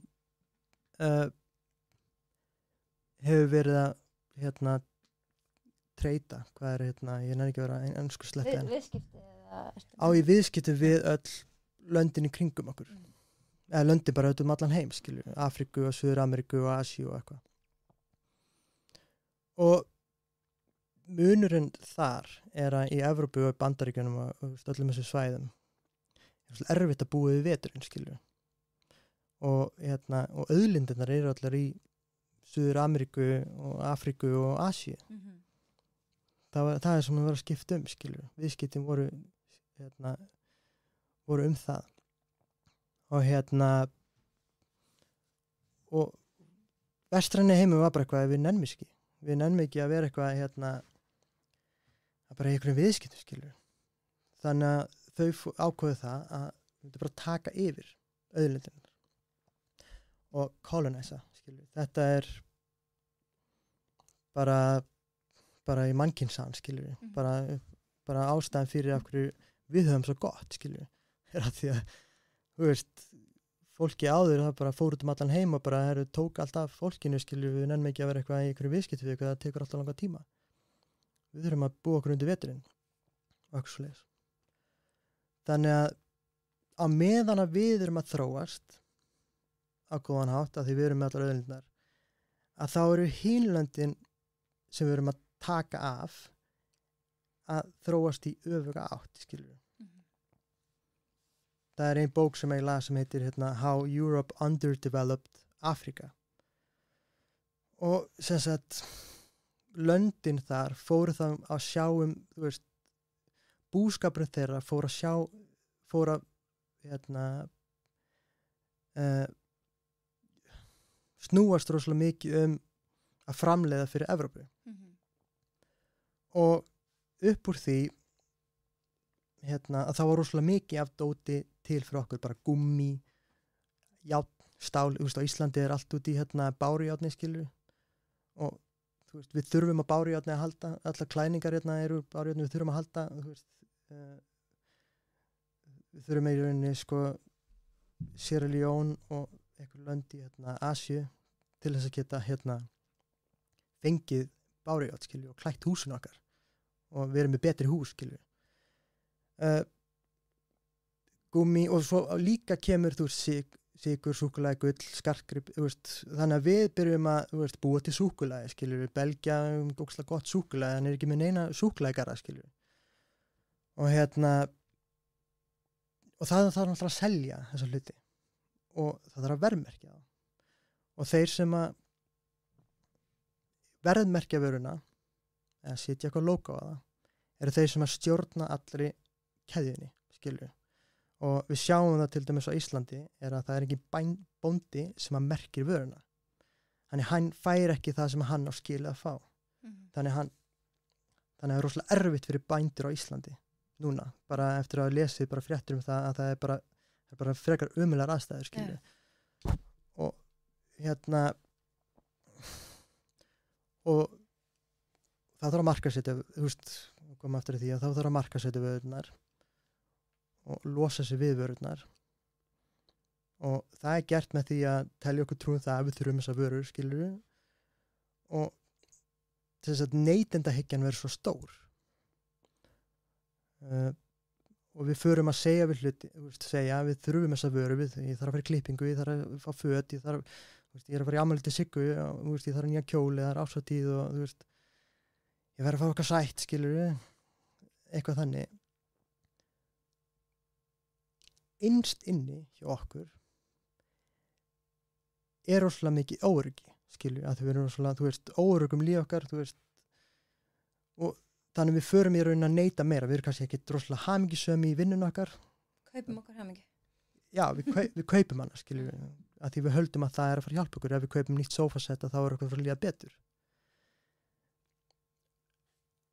Þetta innstinn er óöryggi, skilju. Já, það að segja eitthvað. Nei, ég var bara að spyrja, þú veist, hvernig þessi saga með, þú veist, mannkyni tengist, þetta meina bara þessi hegðun, þetta svo rótgróið í okkur. Já. Þessi hegðun, eða svona. Já, þú veist, þannig að við förum að neyta miklu meira. Og við förum að vera svolítið, þú veist, ekki að pæla í neytuninni. Við erum bara að neyta til þess að neyta. Skilur. Við borðum ekki mat sem að, þú veist, er ekkit enn, þú veist, við borðum mat fyrir tungun okkar, skilur við, fyrir bragðlaukun okkar, í staði fyrir mat fyrir magan okkar. Akkurat. Þú veist, við vitum það að borða meiri trefjar hefur jákvæð áhrif á okkur. Bara ef við borðum nóg mikið trefjum að þá minnkar að líkur á krabbameini og Alzheimer og allt þetta. En samt er trefjar að fara niður, skiljum. Fólk að borða minna því. Og það getur líka komið upp bara, þú veist, að einhverju hræðslóður á samfélagsmiðlunum, bara þú þarft ekki trefjar. Þú veist, það eru, rannsókn, skilur eitthvað cherry-picked rannsókn og þarft ekki trefjar. Borða bara carnivore, skilur. Allir eru sérfræðingar á netinu. Já, sem því það enginn er það, skilur. Þú veist, það veit. En hvernig veit fólk hverjum það á að trúa? Manneski sem hefur, þú veist, er ekki að segja fólki hvað að gera. Og ekki selja neitt. Það má alveg vera að selja eitthvað. En ef ég er að selja, þú veist, ef ég er til dæmis að drulla yfir eitthvað ákveðin aðalega, eða eitthvað ákveðin, þú veist, eins og ég sé það bara núna þegar ég byrja að vera engaþjálfari, að þá ég vinn rosalega mikið með líffræði í minni engaþjálfun, að opna, þú veist, liðina og vinna, þú veist, með mjaðmir og sóasið og allt þetta. Og svo lendi ég því að það er allir bara eitthvað að bara ekki fylgja þessum. Þessi er þetta er vitlaus hreyfing, þetta er rétt hreyfing. Já, þetta er ekki bara í næringunni, þetta er líka í hreyfingunni mitt. Já. Alls konar upplýsingar, hvað er gott og ekki gott. Já. Og ástæðan fyrir að, þú veist, við komum aftur að því að ég er að opna þetta og er að leggja mikla áherslu á að þessi kennt í skóla, er svo að það er ekki hægt að manipulata þau eins mikið, skilju. Fólk er bara börn verða það bara nokkuð örugg með sjálfan sig og þarf ekki á öllu þessu áreiti að halda, skilju. Ég skil. Þetta er náttúrulega bara gífurlegt áreiti og áreiti selur, skilju. Þú veist, það er eitthvað sem heitir the nag factor. Hefur heyrt það? Nei. Þetta er sem sagt ef að börn nöldra nóg mikið eitthvað, að þá er mjög líklegt að foreldrar kaupa það.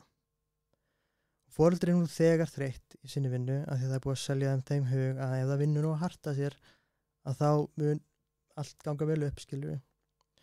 Og svo fer það í búðunum með barninu og það sér eitthvað spennandi, skilur, eitthvað svona litríkt og eitthvað súkkulaði dæmi, skilur, mamma, má ég fá þetta?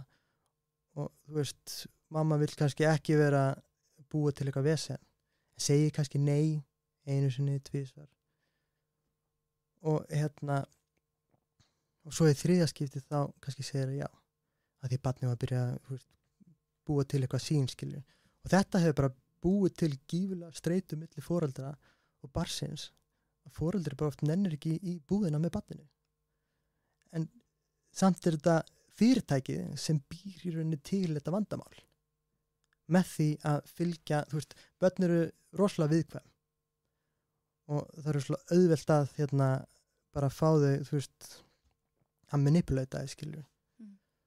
Og þess vegna að barnatíminu kringum 1900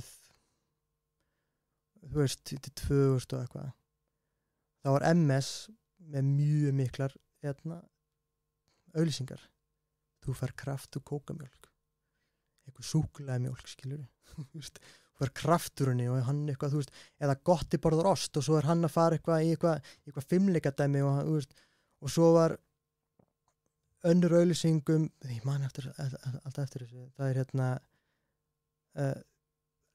eitthvað strákur eitthvað svona teiknimynd auglýsing og strákurinn er rosalega þreyttur nennir ekki að vakna, nennir ekki að fara í skólan og nesti hans er kaka einhver rjómaterta og svo eitthvað herðu þú ert svolítið þreyttur kom eitthvað svona spirillinn, þú ert eitthvað svolítið þreyttur og kemur eitthvað höndarn inn með ost bara herru, taktu þennan ost og borða þá allt í nú var bara wow, bara í svaka stuði ógeðslega massa skilur og svo skólajógurtið bara taktu með skólajógurt eða eitthvað lakkrísjógurt eða engjaþykni og þetta var rosalega mikið þú veist, á þessum tíma Já, markaðssetning til barna meinarðu Já, bara vera að rugla í hausnum aðeins skilur taktu með lakkrísjógurt í skólan þú er svo gott að bara eitthvað 50 grama sykri skilur í einum grikk og þú ert bara eitthvað þú veist, að borða þetta og brauð með mising og svo kókamjólk skilur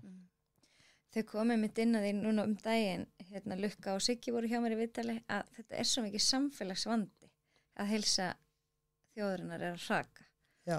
Og við náttúrulega sem foreldrar og umönnunaraðilar þú veist barna, við náttúrulega berum ábyrgð á þeim þangað til að þau fara að hafa vit sjálf við verðum að bera ábyrgð á þeim fyrst hjálpa þeim að veist, kunna þetta hjálpa þeim að skilja næringalæsi Við þurfum að gera það og ég hef alveg fengið rosalega mikla gagnrýni á það af hverju ég er að skjóta svo mikið á skólakerfið foreldrar er bara að sjá um þetta skilur en í byrjun þáttarins að sagði ég að ég ólst upp í góðu líkamlega skiluri efnahagslega skilurinn til að byrja með voru mjög slæm og ég hafði engan þú veist, það voru ekki til matur mamma var einstæð með mig og systir mína þangað til ég var 8 ára gamall og hún var bara, þú veist það var ekki til matur, skilur við vorum bara að borða cornflakes og það var ekki neitt til tilfinningarlega skilur og félagsskilur og allt þetta og núna eftir að ég fór að vinna með börnum að þá er ekki hægt að treysta öllum foreldrum til þess að geta kennt börnum sínum þetta þú getur ekki, ég sé alveg fyrir mig svolítið svona sveitafélagið að senda bara bæklinga til alla fjölskyldunum bara herri það kenna barninu tilfinningalæsi og svo kemur þetta inn á e-mailið hjá alkohólista pappanum skilur bara herri Jón þú ert að vera ég þarf að kenna þér heilsulega, eða tilfinningalæsi eða tala tilfinningalæsi skilur þú veist, blindfullur þú ert að læra þetta skilur þetta er til það eru rosalega brotin heimilega núti fjölskyldur sem að eiga þú veist, eru bara að borða skyndibita allan daginn skilur börn sem að koma heim eftir skóla og það er engin heima því að foreldrar eru í vaktavinnu það er bara með lykil, þú veist, og einu sem er til er kannski bara keks þetta er rosalega sorglegt það er ekki hægt að fara inn á öll heimilin og ætlast til að þau vinna þessu eða taki ábyrgð fyrirtæki þurfa kannski að vanda markaðssetninguna sína hún er alltaf mjög óábyrg skólar taka ábyrgð á því sem þau geta bæta við fræðslu já, þú veist, það hefur alltaf verið mætt með því að fá eitthvað fyrirlesar að skilja okkur þemaviku bara þú þarft að læra einu sinni í viku dönsku en svo einu sinni yfir önnuna þá kemur fyrirlesari og talar við geðheilbrigði skilur það er kannski ágætis byrjun en það þarf miklu meira byrjun sem hefur verið í þú veist á sama stað í mörg ár skilur ég hlusta á hann skólastjóra Réttarholtsskóla og hann bara, þú veist, á þessu máli skilur að það eitthvað sem þarf að, þú veist, þau eru eitthvað breytingar á þessu stað, því þú veist, skólastefnan það er ekkert mál að setja fram skýrslu og einhverja stefnu skilur en það þarf einhvern veginn að fylgja því og ég kom með þann punktin á síðunni minni að þetta er svolítið sambarlegt, þú veist, að fá manneskju sem kemur inn í skólan til að tala um geðheilbrigði inn í einhverju, þú veist, inn í matstof eða inn í einhverju sal skilur einu sinni yfir árið kannski eða önnuna eða eitthvað er svolítið svipað eins og að fá Helga Björns til þess að halda fyrirlestur um hvernig að syngja. Það er enginn að fara að læra að syngja. Það er, þú veist, það er það er ekki að fara, þú veist, getur ekki ætlast til að fara að læra að syngja bara á því að, þú veist, heyra Helga Björns fara að tala um hvernig, þú veist, er söngur eða fara með einhver tóna, skilur. Það er einhvern ákveðin grunnur kannski, en það er bara ekki nóg. Ég heyri að þú ert með ofboðslega sterkar skoðanir og það er samt svo geggja því það breytist aldrei neitt ef enginn segir neitt. Þannig að það er bara frábært að fá fólk eins og þitt til þess að hreyfa eins við og bara halda áfram, þannig ekki hætta. En mér langar samt að spyrja, sko, við getum alltaf örgulega verið inn í marga klukktíma, en við erum komin með alveg næstu 1,5, þannig Já, sæl, ok. Þannig að mér langar svolítið að spyrja þig, svo við gleymum þig ekki, hvað er heilsa fyrir þér? Sko, heilsa er eitthvað sem að þú tileinkað er. Það er sem sagt, líkamlega heilsa er að þú hreyfir þig og hefur gaman að því, gaman að hreyfingunni og þú ert í rauninni að vera, þú veist, líkamlega heilbrigður og þú hugsar ekki bara um að einhverja eina ákveðna hreyfingu, þú ferð og já, bara gerir alls konar, skilju. Næringarheilsa, er bara að borða góða mat sem líður vel af, skilju. Það skiptir gífurlega miklu máli að því líður vel að matnum sem þú borðar. Samanlega. Sem sagt, þú finnur fyrir því að þú veist, þú ert ekki bara eitthvað að vera þreyttur og eftir að hafa getið eitthvað dót, skilju. Þess vegna er ég svona móti gerfisæti að því mér líður bara ömurlega þegar ég er búin að borða eitthvað með gerfisæti. Þess vegna er ég alltaf svona bara á bremsunni. Það er ekkert eins slæmt. En þú veist, ég fæ bara í magan og verð bara þreytt og þú veist, þannig að... Já, það er líka bara örugglega eitthvað til í því sem það bara rannsaka miklu betur, skilju. Félagslega heilsa. Mikilvægt. Hún skiptir gífurlega miklu máli. Og það er mjög sorglegt að margir hafa bara gefist upp á henni. Ég bara hef séð það hjá börnum sem ég hef unnið með. Þau eru bara svo brotin að þau finnst bara þau eiga bara að vera ein, skilur. Þau bara geta bara vera ein. Þú veist, eða kannski einhverja vinir sem er í útlöndum með eitthvað, þú veist, sem aldrei hitt. Þau eru bara einhverju spjallvinir, skilur. En þau langar bara að vera eitt af því það er svo, þú veist, búið að reynslan. Já, í rauninni. Það bara treystir ekki í neinum, skilur. Og það er ógeðslega slæmt að því, þú veist, kapitalisma þá er unnið rosalega mikið með einstaklingshyggju. Það skiptir svo miklu máli hvað einstaklingur og þá er svo erfitt að vera í, þú veist, í félagslegum, þú veist, umhverfi, skilju, það sem er svona jákvæð uppbygging, skilju. Af því að það er ekki mikið verið að pæla í því, skilju. Tilfinningalega heilsa er að þú leyfir öllum tilfinningum að koma yfir borðið. Öllum, líka þeim óþægilegu. Að þú reynir ekki að koma frá óþægilegu tilfinningunum, heldur lærir að sitja með því á ákveðin hátt. Ekki, þú veist, það er það sem ég lærði eftir að þú veist, bara upp á síðkasti dílar rosalega mikið við kvíðaköst. Er að ég var alltaf að reyna að losa mig undan kvíðanum, skilju. Það er að komast frá honum. En svo lærði ég að sitja með honum og fann að það er ekkert eins hættulegt eins og ég bjóst við, skilju. Fjárhagslega heilsa. Hún skiptir miklu máli. Það gefur ákveð öryggi. Já, það gefur mikið öryggi. Sem sagt, að vera fjárhagslega hraustur. Hvað er komið? Það var, og svo vistræn vistræn heilsa, intellectual health. Vitræn. Vitræn heilsa. Það er hvernig þú hugsar sjálfa þig, hvort þú ert alltaf að shama þig, skilur ég líða betur eða hægt að gera mistök, sem náttúrulega ekki vitræn heilsa. Að þú ert gefur sjálfum samkennd og þú agar, og þarna kemur agi og samkennd inn í hvað það eru, vitræn heilsa. Já, þú fylgir þínum, það er alltaf að koma, skilur, að þú fylgir þínum mörkum og læra að vinna mörk annara, þannig kemur félagslega heilsa inn og svona.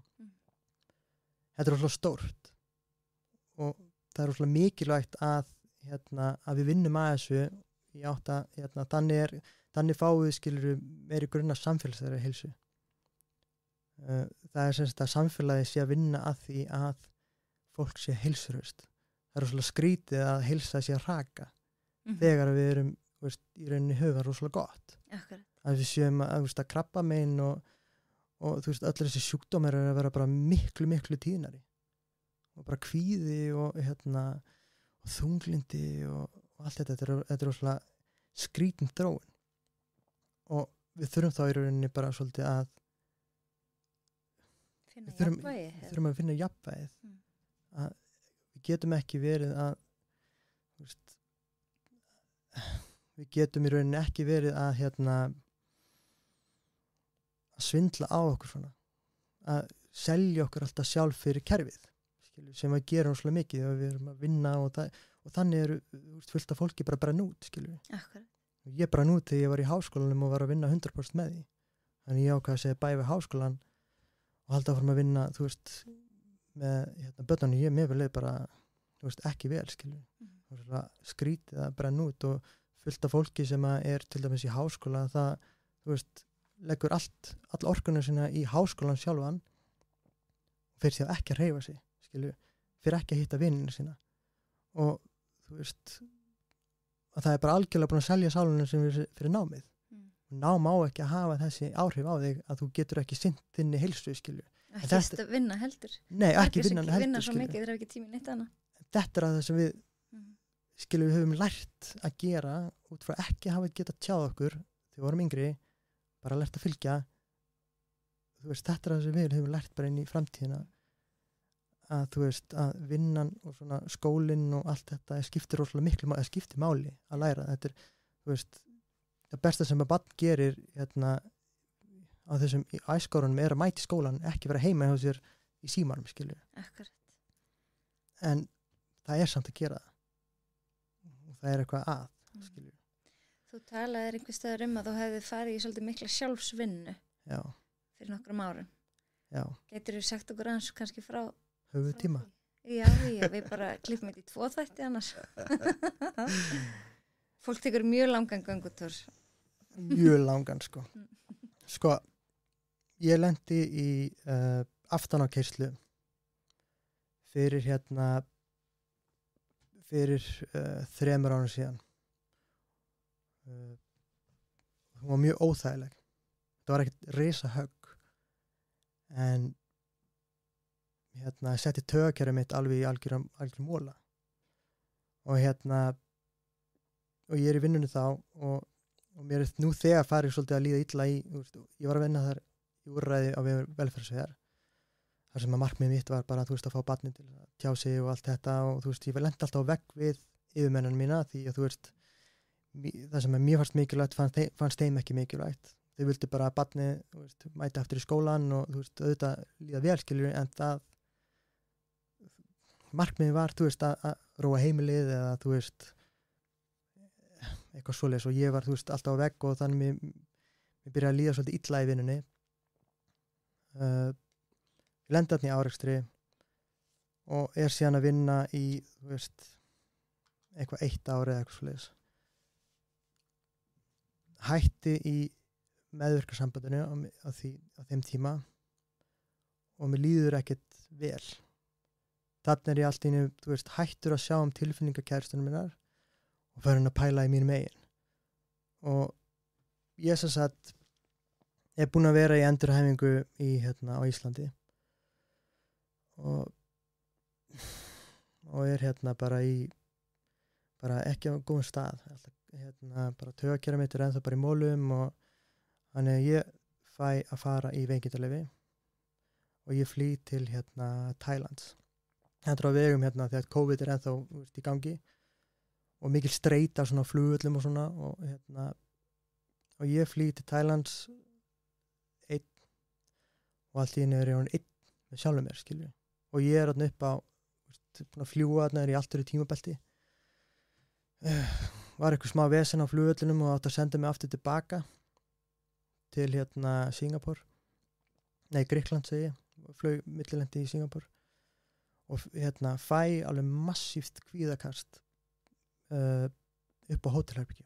Hvað er í gangi og hvað er að frétta virkilega óþægilegt. Og ég hélt svona að ég væri ekkert að fá síðasta kvíðakasti mitt var því ég var 13 ára, skilju. Og ég bara, hvað, nú er ég fullorðinn einstaklingur. Og fékk síðan aftur kvíðakast þegar seinna í ferðinni.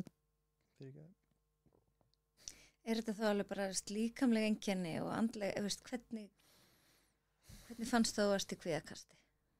Sko líkamlega einkennin af kvíðakasti er bara eins og sérst að fara að deyja. Bara þið langar að hreyfa þig, þið langar að standa upp, þú bara líður stundum eins og sé að fara að líða yfir þig. Og það er kvikna á, kvíðakasti kviknar á hugsanir, skilju. Og óöryggi. Eitthvað sem er búin að vera innra með mér bara frá æsku, skilju. Og hafðir aldrei unnið úr því almennilega? Hafði aldrei unnið úr því almennilega. Ég reyndi ofta að vinna úr því og en sko þetta var 2022 og ég held bara minni ferð áfram og ég er bara, allt í einu komin bara eitthvað lengst í Asíu, skilju. Markmiðið var bara að, að fara í jóga og fara í svona Thailands nutt þar sem er verið að labba og bara gera allt mögulegt, sko. Og ég, var alltaf að vera í 1 mánuð í Tælandi og gerði það og svo 1 mánuð í Indlandi. Og og ég kynnist stráki í Indlandi og hann býður mér að fara, í Tælandi frá Indlandi og býður mér síðan að koma til sín einhvers staðar í norðaustur Indlandi. Og það er alltaf mikið buddhismi þar. Og þessi mánuður í Tælandi gekk bara ágætlega en ég var alltaf bara, var ekki að, vissi ekkert hvað er í gangi, skilju. Ég var ekki bara að meðhundla það sem ég var í gangi hana. Og fyrir til Thailands og Indlands og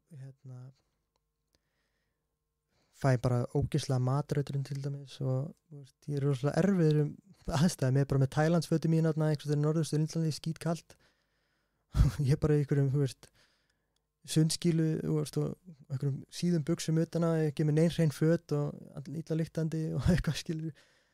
Og ég lendi rosalega svona miklu þarna, sko. Þessi matarauturinn og svo fer ég í svona búta á eitthvað svona búta heimili og tala, kann ekki neitt í ensku en ég var með vin félag minnst með mér sem að túlkaði fyrir mig. Og hún sem sagt nuttaði mig og þreifaði mér og kom við baki á mér og herðaði mér á mér og sagði bara það er svo mikið streita þarna. Og ég bara, já, ég veit allt það. Það er bara rosalega mikið svona tension, skilju.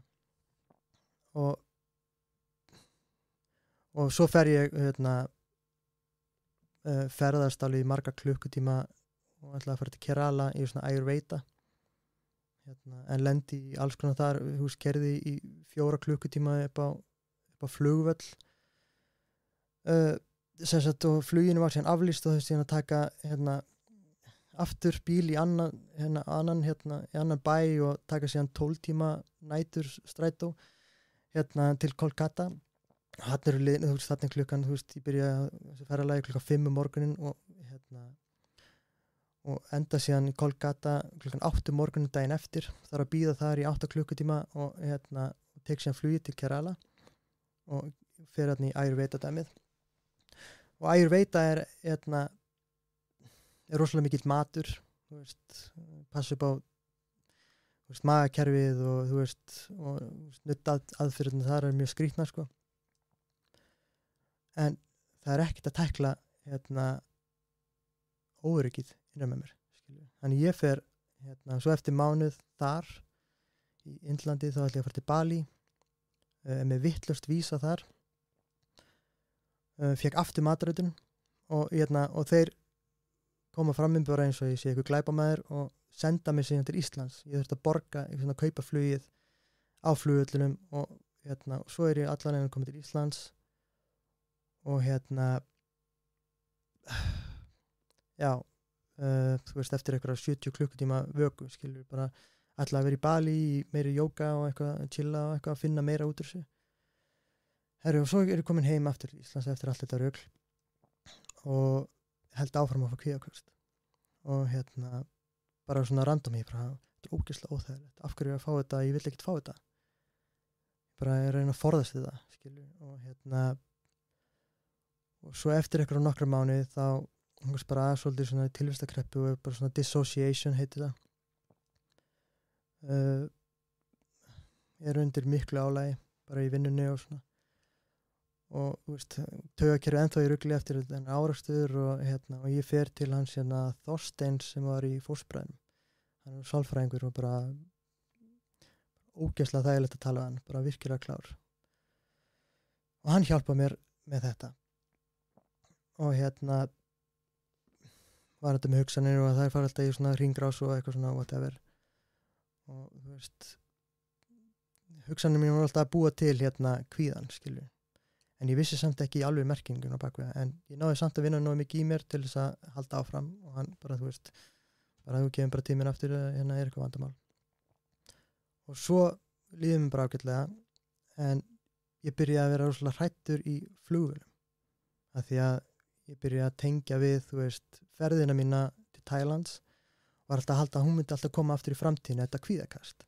Þessi kvíðakast, þannig að ég byrjaði að fá rosalega ferðakvíða og kvíða bara fyrir flugvélum, skilju, að því að kvíðaköst er það óþægileg að þú vilt ekki að þau komi upp aftur. Það er svolítið óþægilegt að fá kvíðakast í flugvél, að þú getur ekki farið neitt, skilju. Þú getur ekki farið bara út dyrnar og bara lent, skilju, og fengið þitt öryggi, skilju. Og svo fór ég bara að lesa mig meira þetta. Bara þú veist, bara frá ýmsum sjónarhornum.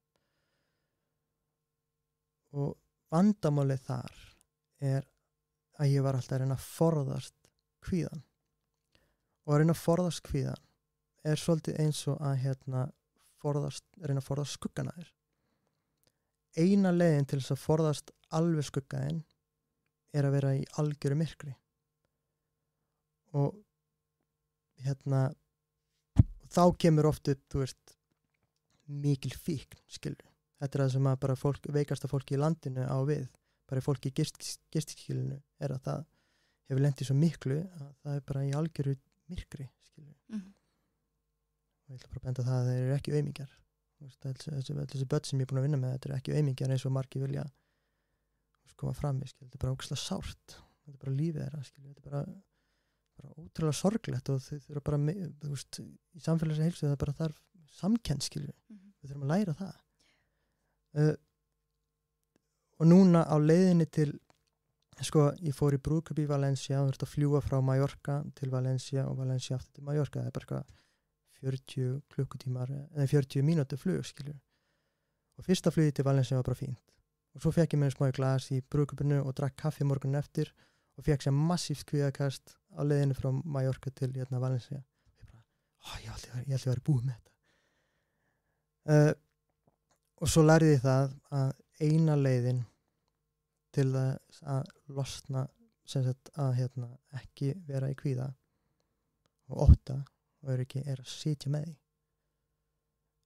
Er að átta þig á því að þú ert bara nokkuð öryggur, þannig að þú veist, allir minn kvíði, allir minna hugsanir er ekki partur af raunveruleikanum, heldur bara partur af ég að upplifa óöryggi.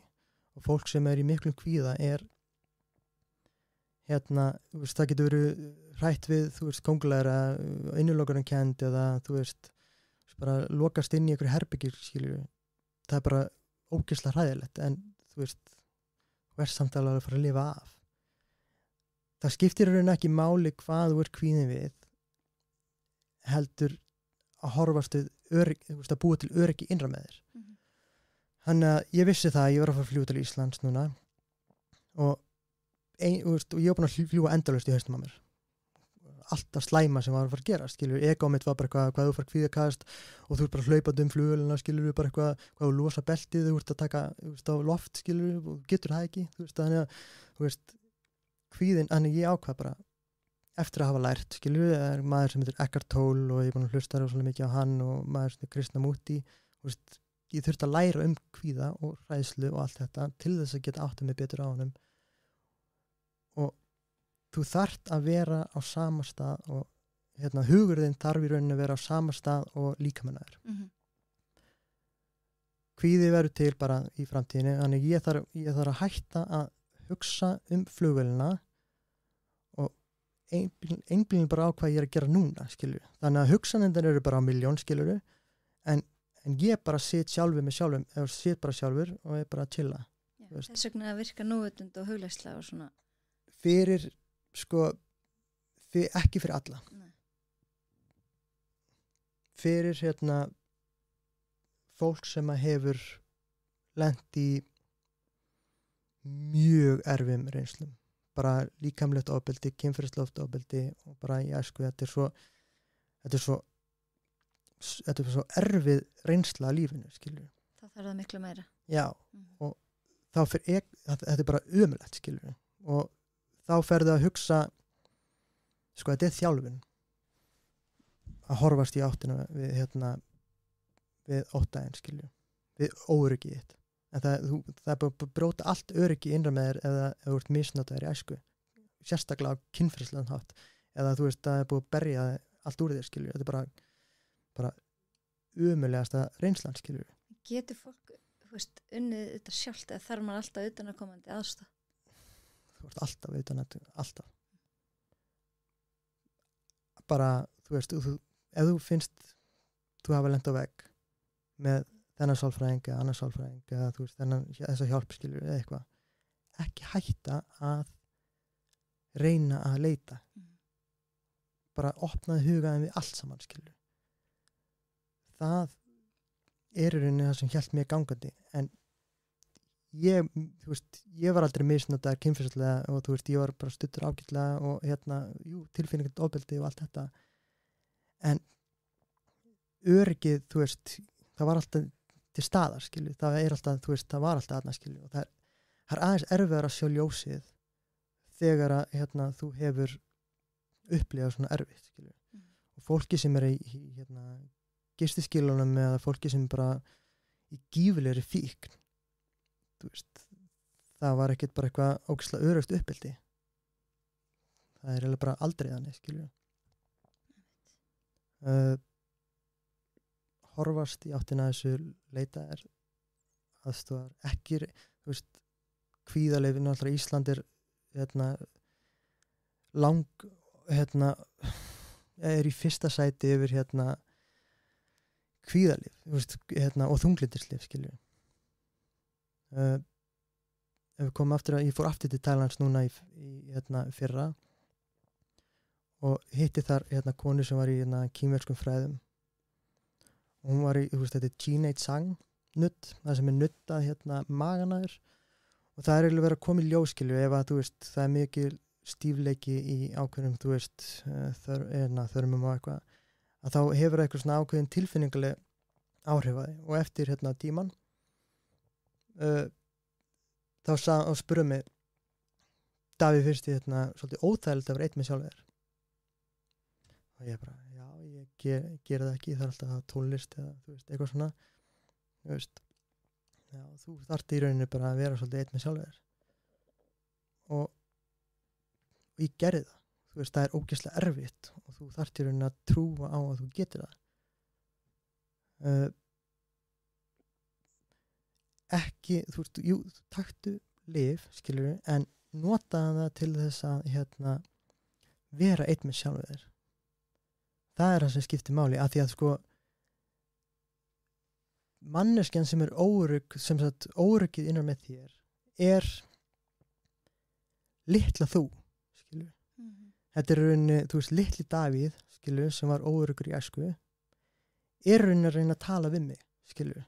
Hann að reyna að segja, hei, Davíð, ég hérna, skilur, nennir plísa hérna, hugsa eins mig, skilur. Þetta rauninni, þú veist, óöruggið og þú svona hunsar bara og bara, nei, ég ætla bara að ryksuga, skilur. Ég ætla að fara hérna, bara á djammið eða hérna, ég ætla að horfa á þessa bíómyndi eða eitthvað. Ég er svo erfitt að tala við þið, skilur. Þetta rauninni vinnan, skilur. Og þetta þú þarf rosalega mikla leiðsögn, skilur, eins og sért hérna, segjum það varst misnóttir í æsku kynferðislega.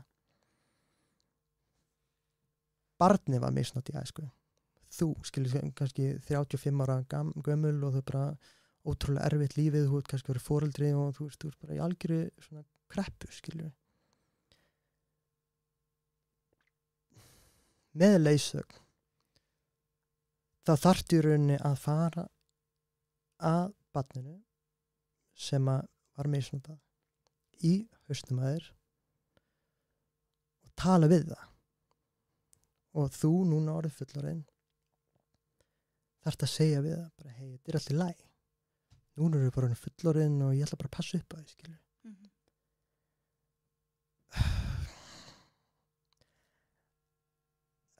Þetta er ótrúlega sárt. Þetta bara, þú veist, þetta ótrúlega erfitt. Og hérna,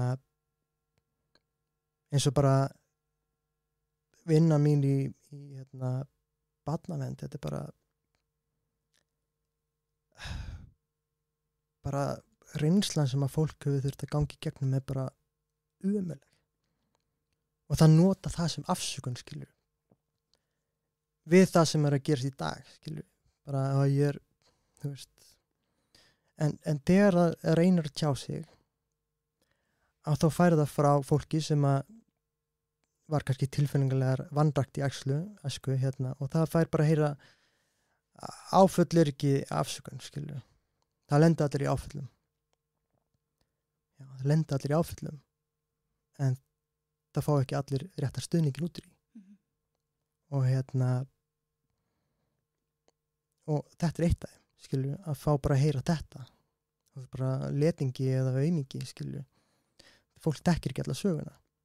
En ef við kennum heilsuleysi í grunnskóla, að þá læra börn að tjá sig, þau læra að setja sig mörk, læra svolítið að skilja hérna, sásöka annara, án þess að þú veist, þau fara sjálf inn í drömmuskið. Þú veist, ef þú sér bara annað barn sem kannski, þú veist, í ykkur algjör rugli, að þá meðvirkni að fara inn í það, en þú getur samt sem aður verið, skilur, þú getur samt sem aður bóðið kannski smá hjálp, skilur. Og þetta ein hérna kona sem vann hérna, held ég á barnageðdeild, hún heitir Vilborg, ógeðslega klár. Og hennar vinna með, þú veist, fjölskyldu var að hérna, þegar að barn í einhver algjör rugli og í tilvistakreppu eða eitthvað hlutis, að það var svo mikilvægt, þú veist, þetta svona eins og barnið sé algjörðu þrumuský, skilur. Að vera til staðar þegar barnið kemur út úr þrumuskýinu betra en að fara inn í þrumuskýið og reyna að draga barnið úr því. Þetta góð samleiking. Já. Þú veist, þetta er bara lærdómur, skilur, lífið bara lærdómur. En við þurfum öll einhvern veginn að standa saman og, þú veist, átt okkur á því að það bara smá, þú veist, fólk á bara svolítið erfitt.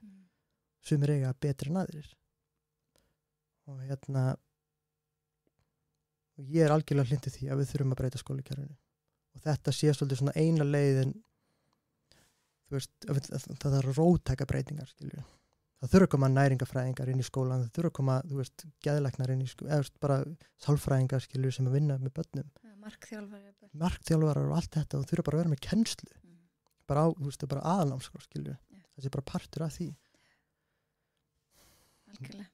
Það, þú veist, já, það erfitt nefnilega að vinna með fullorðna fólki sem búið að gangi gegnum þetta allt, skilur, og þú veist, að vera svolítið gamall og allt í henni bara, þú veist, og þá, þú veist, já, að vera á ákveðnum aldri og læra þá hvernig þú átt að næra þig, skilur. En það hægt.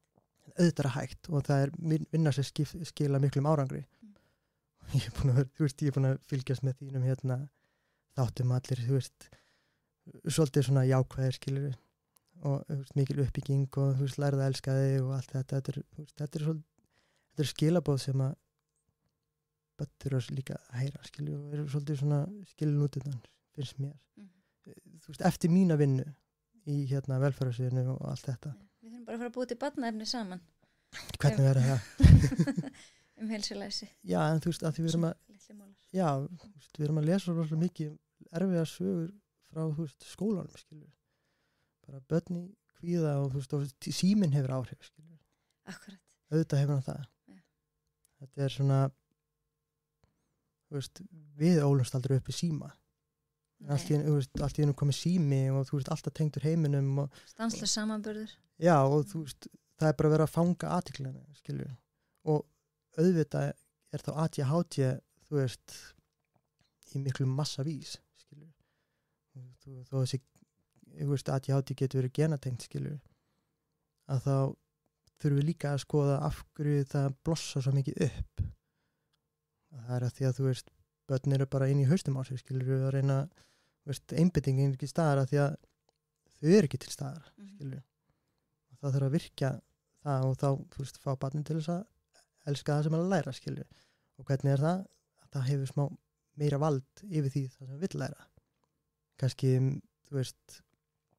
ef að ég hefði fengið svona meira ráð að mínu skóla að það hefði viljað vera mjög mikið í smíði, mjög mikið í sögu og heimilisfræði og myndmennt og það voru svolítið og auðvitað að lesa skilur þú lest þegar þú ert í sögu og þarna er þetta að tengja saman skilur að barnið læra að lesa og læri sögu í leiðinni og ég læri starffræði þegar ég er í smíði ég get lært starffræði í myndmennt skilur en það þarf ekki að einangra skilur til þess að fá barnið bara til þess að endalaust að gera verkefni skilur það er alveg að breyta þessu skilur það er alveg hægt sko og það er heila svolítið þörfaði sko. Já. Sko heldur þetta mun einhvern tímann gerast? Já.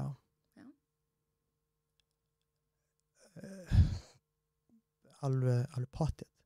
Það er ógeðslega mikið af fólki að núti sem að vill svo mikið gera vel. Og það er bara tímaspursmál hvenær það mun gerast og hvenær fólk ákveði það bara er þetta ekki bara komið gott þurfa kennslu aðferðirnar að vera svona það geta alveg verið öðru sig það er alveg hægt að taka breytingum sko. og það mun gerast ég er alveg bjartsýnn að það er ekki er það ekki bara fín loka orð? Jú, hvað erum við búin að vera í 5 tíma? Ekki alveg en